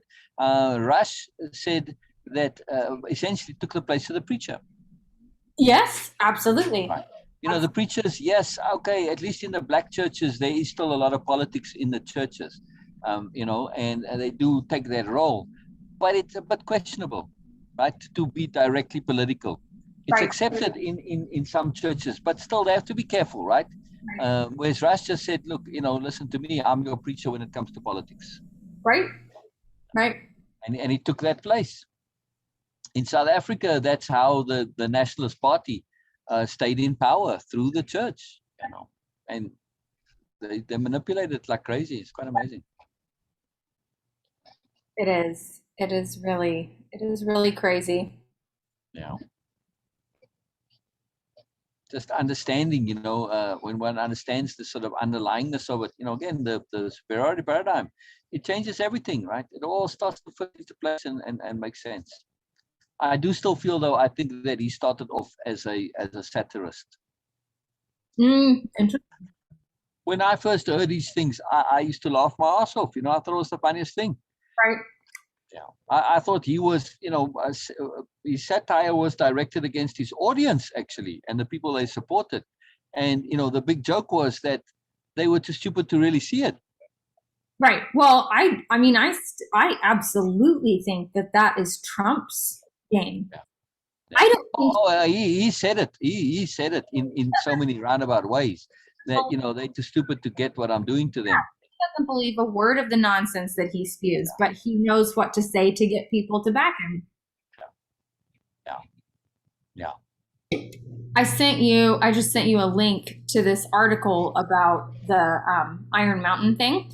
And it's so interesting to me that this is such a great example of the importance of being aware of unawareness. Yeah. Because this is the perfect this was something that started out as this satirical thing that was meant to make it obvious to people who were at the same awareness level as the authors that, this is getting blown way out of proportion, but they weren't appropriately aware of unawareness, and it totally backfired on them. It was this Yeah. Oh, I'm looking forward to reading this. Very cool, very cool. And on the side there, you know, their little headlines, just Giuliani records cameo endorsing case against his own client. This you know, I'll say in my defense, when Giuliani during 9/11, when he was mayor and coming up on, you know, making the speeches, and everybody said he's the biggest guy, I never liked him right from day go. Right. I said, you're giving this guy credit. All he's doing is basically just saying the conventional stereotypical thing. What else is he going to say? That doesn't make him the greatest mayor. He's got no choice but to say the things that he's saying. He's just towing the line. He's not doing anything. Anyway, so I was a bit, you know, kind of like astonished and miffed almost in a way that this guy gets all this credit for basically just doing the basic standard stuff. Right. So I never liked Giuliani right from get-go. But he's a fascinating case of somebody who is so consumed with, you know, image and status and all of this, that he does stuff that is counter to his own interest. Right, right. You know, that's probably how they got him. Well, you're going to be on TV, you're going to be in the movies, you know, and it doesn't matter for what. It's astonishing. Right. Just in terms of this lunacy that has taken over. Because, you know, I mean, people said, yes, he did do real stuff, real law, you know, when he was fighting against the mafia.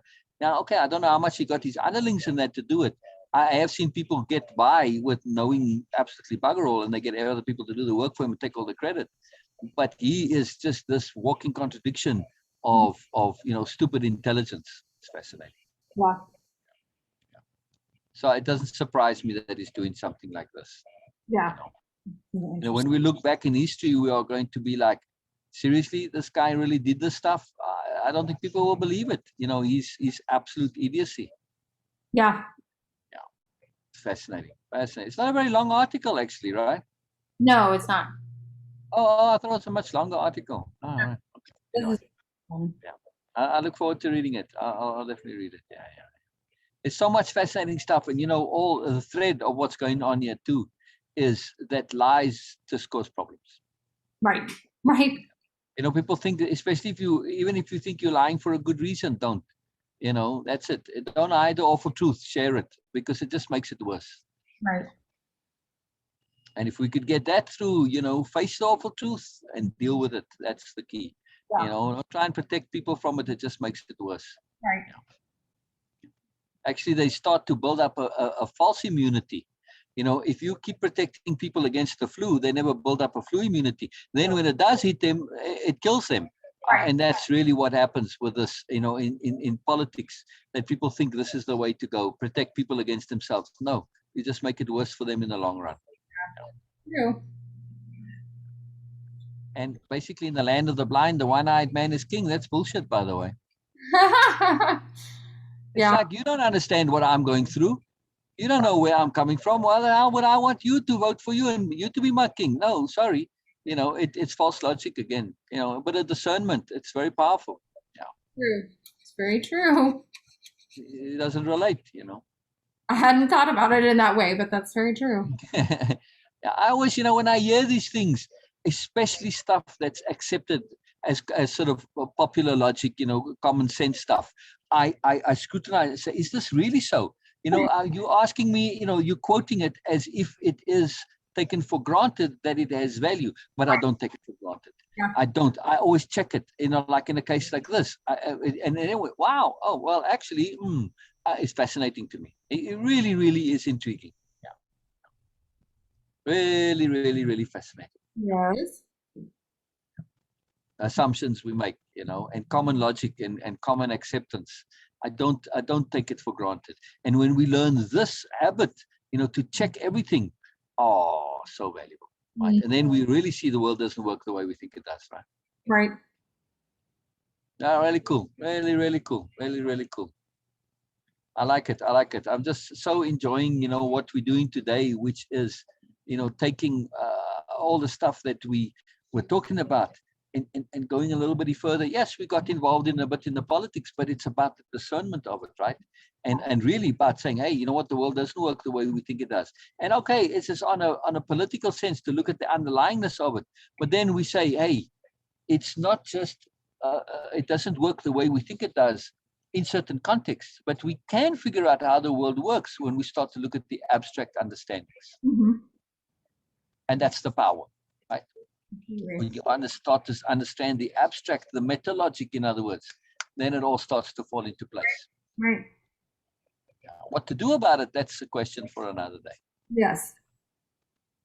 That's something I'll think about on more. I always think a lot about this, what to do about it. Yes, absolutely. There's been a theme in my life of seeing stuff but not knowing what to do about it, or not being in a position to do anything about it.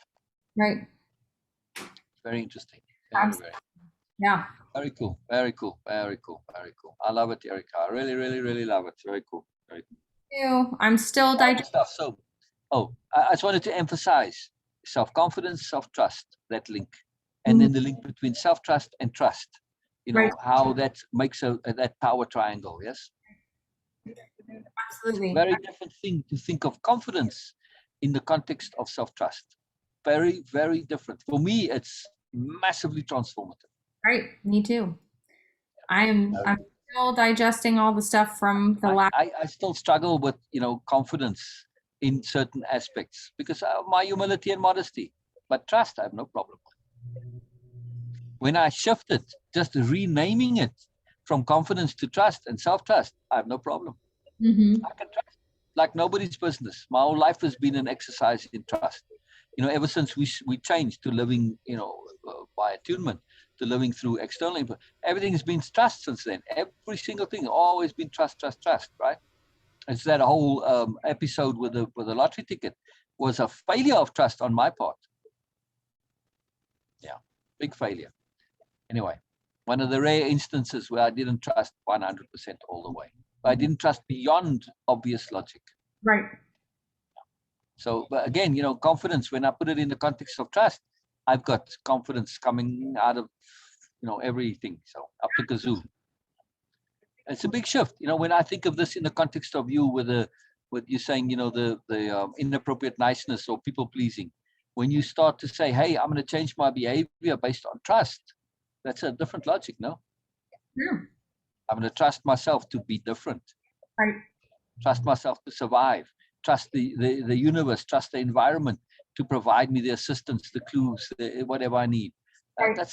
I can go into any situation with trust. With confidence, not so much. Right. Isn't that amazing? True. Yeah.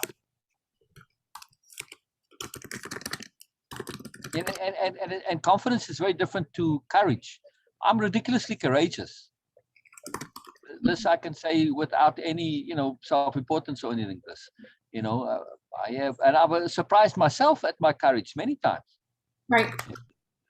I remember, for instance, we got a call for the restaurant that, there was somebody in the restaurant. I called the police. They come, I open the door for them, and we go in. And there were the dogs, and they were reluctant to go in. I went in first before them. Right. And I'm like, I was surprised at my own courage. It's like, dudes, you got the dogs and the guns, but no, So anyway, so we found the guy, the burglar, sitting in the back corner, very pathetic of the restaurant, hiding, It's just absolutely absurd, I'm so sorry for this pathetic human being, in other words. Right. Oh, sad. But anyway, you better go. I don't know how much in a hurry you are. I'm happy to chat to you all day, but I don't want to keep you, Well, I appreciate it. I have several things I've got to get done this afternoon, so I better jump off of here. But I mean, I've got so much stuff in me. I know if I get going again, I could maybe hold you, and you're a very polite person. You wouldn't want to tell me to shut up, so I have to shut myself up. Well, I appreciate it. I like listening to you as well. Wow. Very, very pleasurable. Very pleasurable. I appreciate it. We learn so much, right? Yes, absolutely. Always. I love it. And this is the thing that really gives me joy. And I want to emphasize this, that I'm always learning new stuff. I never fall into the trap to think that I've learned so much that there's not any more to learn. I don't fall into that trap. Right. And you remind me of this every single week. Oh, I appreciate it. Really, really remind me of that every week. It's really cool. You given any thought to making a video to express anything at all? I haven't really had the chance to even sit down and think about it yet. All right, no problem, no problem. I just a casual by the by, no pressure, no, really and truly no pressure. I still want to go through all of the notes from. That's just something for me that I feel, it's like my own, like my personal greed that says this, but don't listen to me, in other words. Yeah, I still want to go through our last session and look at all the notes and pull out. Yeah. I was hoping to go over that. So, okay, next time. Yeah, because there was so much in that. Bina, by the way, was watching the incel video. Yeah. And she had a whole bunch of takeaways. She came on yesterday and we were talking about it just more.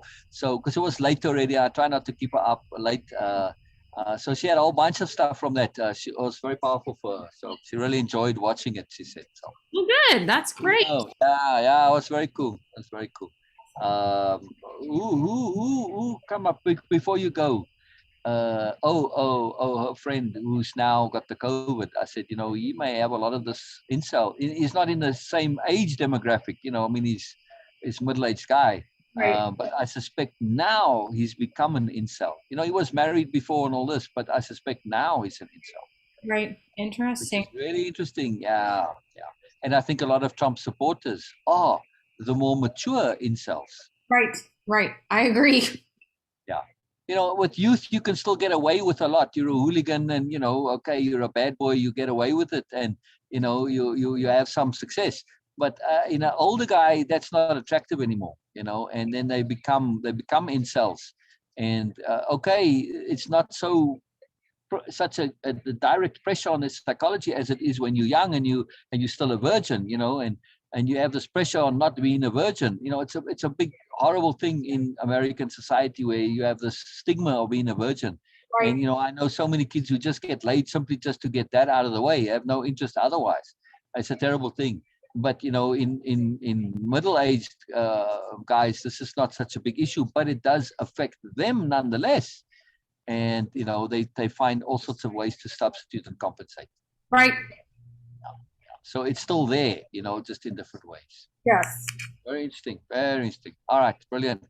I better say goodbye. I don't want to, but I have to. Well, I appreciate it. And bye, Erica. Say hello to Joe for me and give him a hug for me. So I hope he's good and well and happy and everything's good with him. Yeah. Very busy, but he's hanging in there. So. Yeah. I don't forget Joe, and I don't forget appreciating Joe either. I appreciate it. Yeah. It's important to me. I really make an effort to appreciate things which aren't front and center in one's awareness always. Right. Yeah, but it's a good policy. It's a very good policy. I agree. All right. Play appreciation. Bye, Erica. Bye. Bye, Sil. So good. Yeah, leave